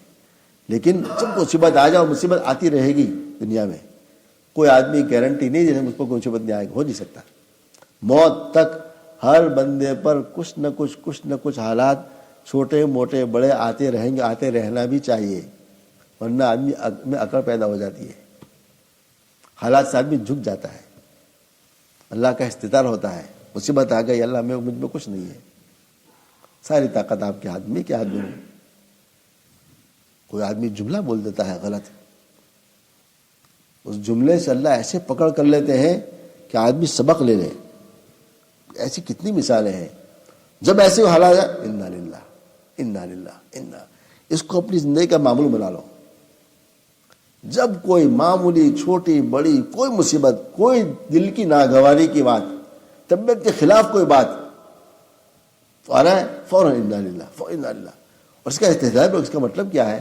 اللہ ہم آپ ہی کے ہیں، ہم آپ کی طرف لوٹنا ہے۔ میں نے پچھلے بتایا تھا نا انا للہ کا کیا مطلب ہے، اللہ سبق سکھاتے ہیں کہ اے بندے، دنیا میں تیرا کچھ نہیں، تو بھی اللہ کا، تیرا جسم بھی اللہ کا، تیرا مال بھی اللہ کا، دنیا میں ہماری کوئی چیز ہے ہی نہیں، سب اللہ کا، سب اللہ کا۔ حضرت شیخ فرما رحمۃ اللہ علیہ میں لکھا، عجیب بات لکھی کہ میں چھوٹا تھا اور میرے والد صاحب رحمۃ اللہ علیہ کی بہت سختی تھی، مولانا یحییٰ صاحب کی بہت سختی تھی، بہت صاحب آپ بھی تھے، پڑے حیران ہو جائے، لیکن کیسے بنا گئے شیخ کو، ایسے بنا گئے کہ ایک مثال ہے دنیا کے لیے۔ کہا کہ میں نے ایک تکیہ لیا، تو والد صاحب نے کہا بھائی تکیہ لاؤ، کہا بھائی میرا تکیہ ہے، کہا بلایا ادھر آؤ، زور سے تماچا مارا، کہ ابھی سے تکیے کے مالک تم بن گئے، چھوٹی بات تھی نا۔ کہنے لگے اس ایک تماچے کی برکت سے موت تک یہ سبق مجھے ملا، میرا دنیا میں کچھ نہیں ہے۔ یہ تھے باپ، یہ ایک تماچا مارتے تھے، رات کو روتے تھے اللہ کے سامنے، پھر ہماری طرح نہیں تھے مار کے پھر غصے دو گالیاں بھی، وہ نہیں، وہ حضرات دن میں ایک تماچا مار دیا بچے کو، رات کو اللہ کے سامنے رویا کرتے تھے، اللہ اس میرے بیٹے کو بنا دے۔ ایک تماچا مارا، ایک چھوٹی سی غلطی پر، شیخ فرماتے خود لکھتے ہیں، اس ایک تماچے کی برکت سے مجھے موت تک کی استحضار رہا، دنیا میں میرا کچھ نہیں، سب کچھ اللہ کا ہے۔ کیسا سبق سکھا گئے، یہ اللہ ہمیں سبق سکھا رہا ہے، ہم سب اللہ کے، ہمارا کچھ بھی نہیں، جو کچھ ہے سب اللہ کا۔ جب آدمی خیال کر لے نا بہت بچ جائے گا۔ وقت اللہ کا ہے، امانت ہے میرے پاس، وقت ضائع نہیں کرے گا۔ آنکھ اللہ کی امانت ہے، اللہ کی ملک ہے، غلط نہیں دیکھے گا۔ زبان اللہ کی ملک ہے، میرا کچھ نہیں، اللہ امانت ہے میرے پاس، غلط استعمال نہیں کرے گا۔ جسم میرا نہیں ہے تو اللہ کا جسم ہے۔ یہ آج کیا زمانہ ہے، میرا جسم میری مرضی، میرا جسم میری مرضی۔ تم کس کے ہو؟ تم امریکہ کے ہو؟ تم یہود نصارہ کے ہو؟ تم اللہ کے بندے ہو، اللہ کی مسلمان بندیاں مسلمان ملک میں روڈ پر نکل کر اعلان کر رہی ہے ہماری مرضی، ہماری مرضی۔ ہم سب میں ہماری کوئی چیز نہ، ہماری مرضی کچھ ہے، ہم اللہ کی مرضی کے تابع ہیں۔ یہ ہمیں سبق ہے، یہ ہمیں سبق سیکھنا ہے۔ اللہ تعالیٰ نے مدارس کی وجہ سے مجھے بھی، میں خود بھی محتاج ہوں، بولنے والا بھی محتاج، ہم سب موت تک محتاج ہیں۔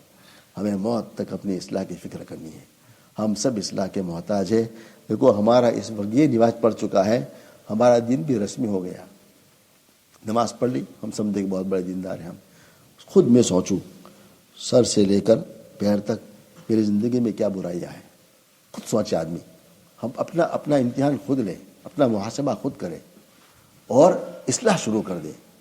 میری زندگی میں یہ کمی ہے، چلو آج سے میں اس کی اصلاح کروں گا انشاءاللہ، فلاں کمی اصلاح کروں گا، فلاں کمی اللہ سے مانگے، اللہ مجھ میں یہ کمی ہے، مجھے ہدایت نصیب، میری اس کمی کو دور فرما دے. یہ اس کے ہم ذمہ دار ہیں، اس پر پوچھ ہوگی، نوافل پر پوچھ نہیں ہوگی، اس پر پوچھ ہونی ہے زندگی میں کیا برائیاں ہیں، کیا گناہ ہے. ہماری مجلس کا مقصد یہ ہے کہ ہم اللہ سے اتنا تعلق پیدا کر لیں ہماری زندگی سے برائیاں گناہ ختم ہو جائے. اللہ مجھے آپ سب کو عمل کی توفیق عطا فرما دے. سبحان اللہ بحمدہ، سبحانک اللہم و بحمدک، ونشہد ان لا الہ الا انت، استغفرک و اتوب الیک.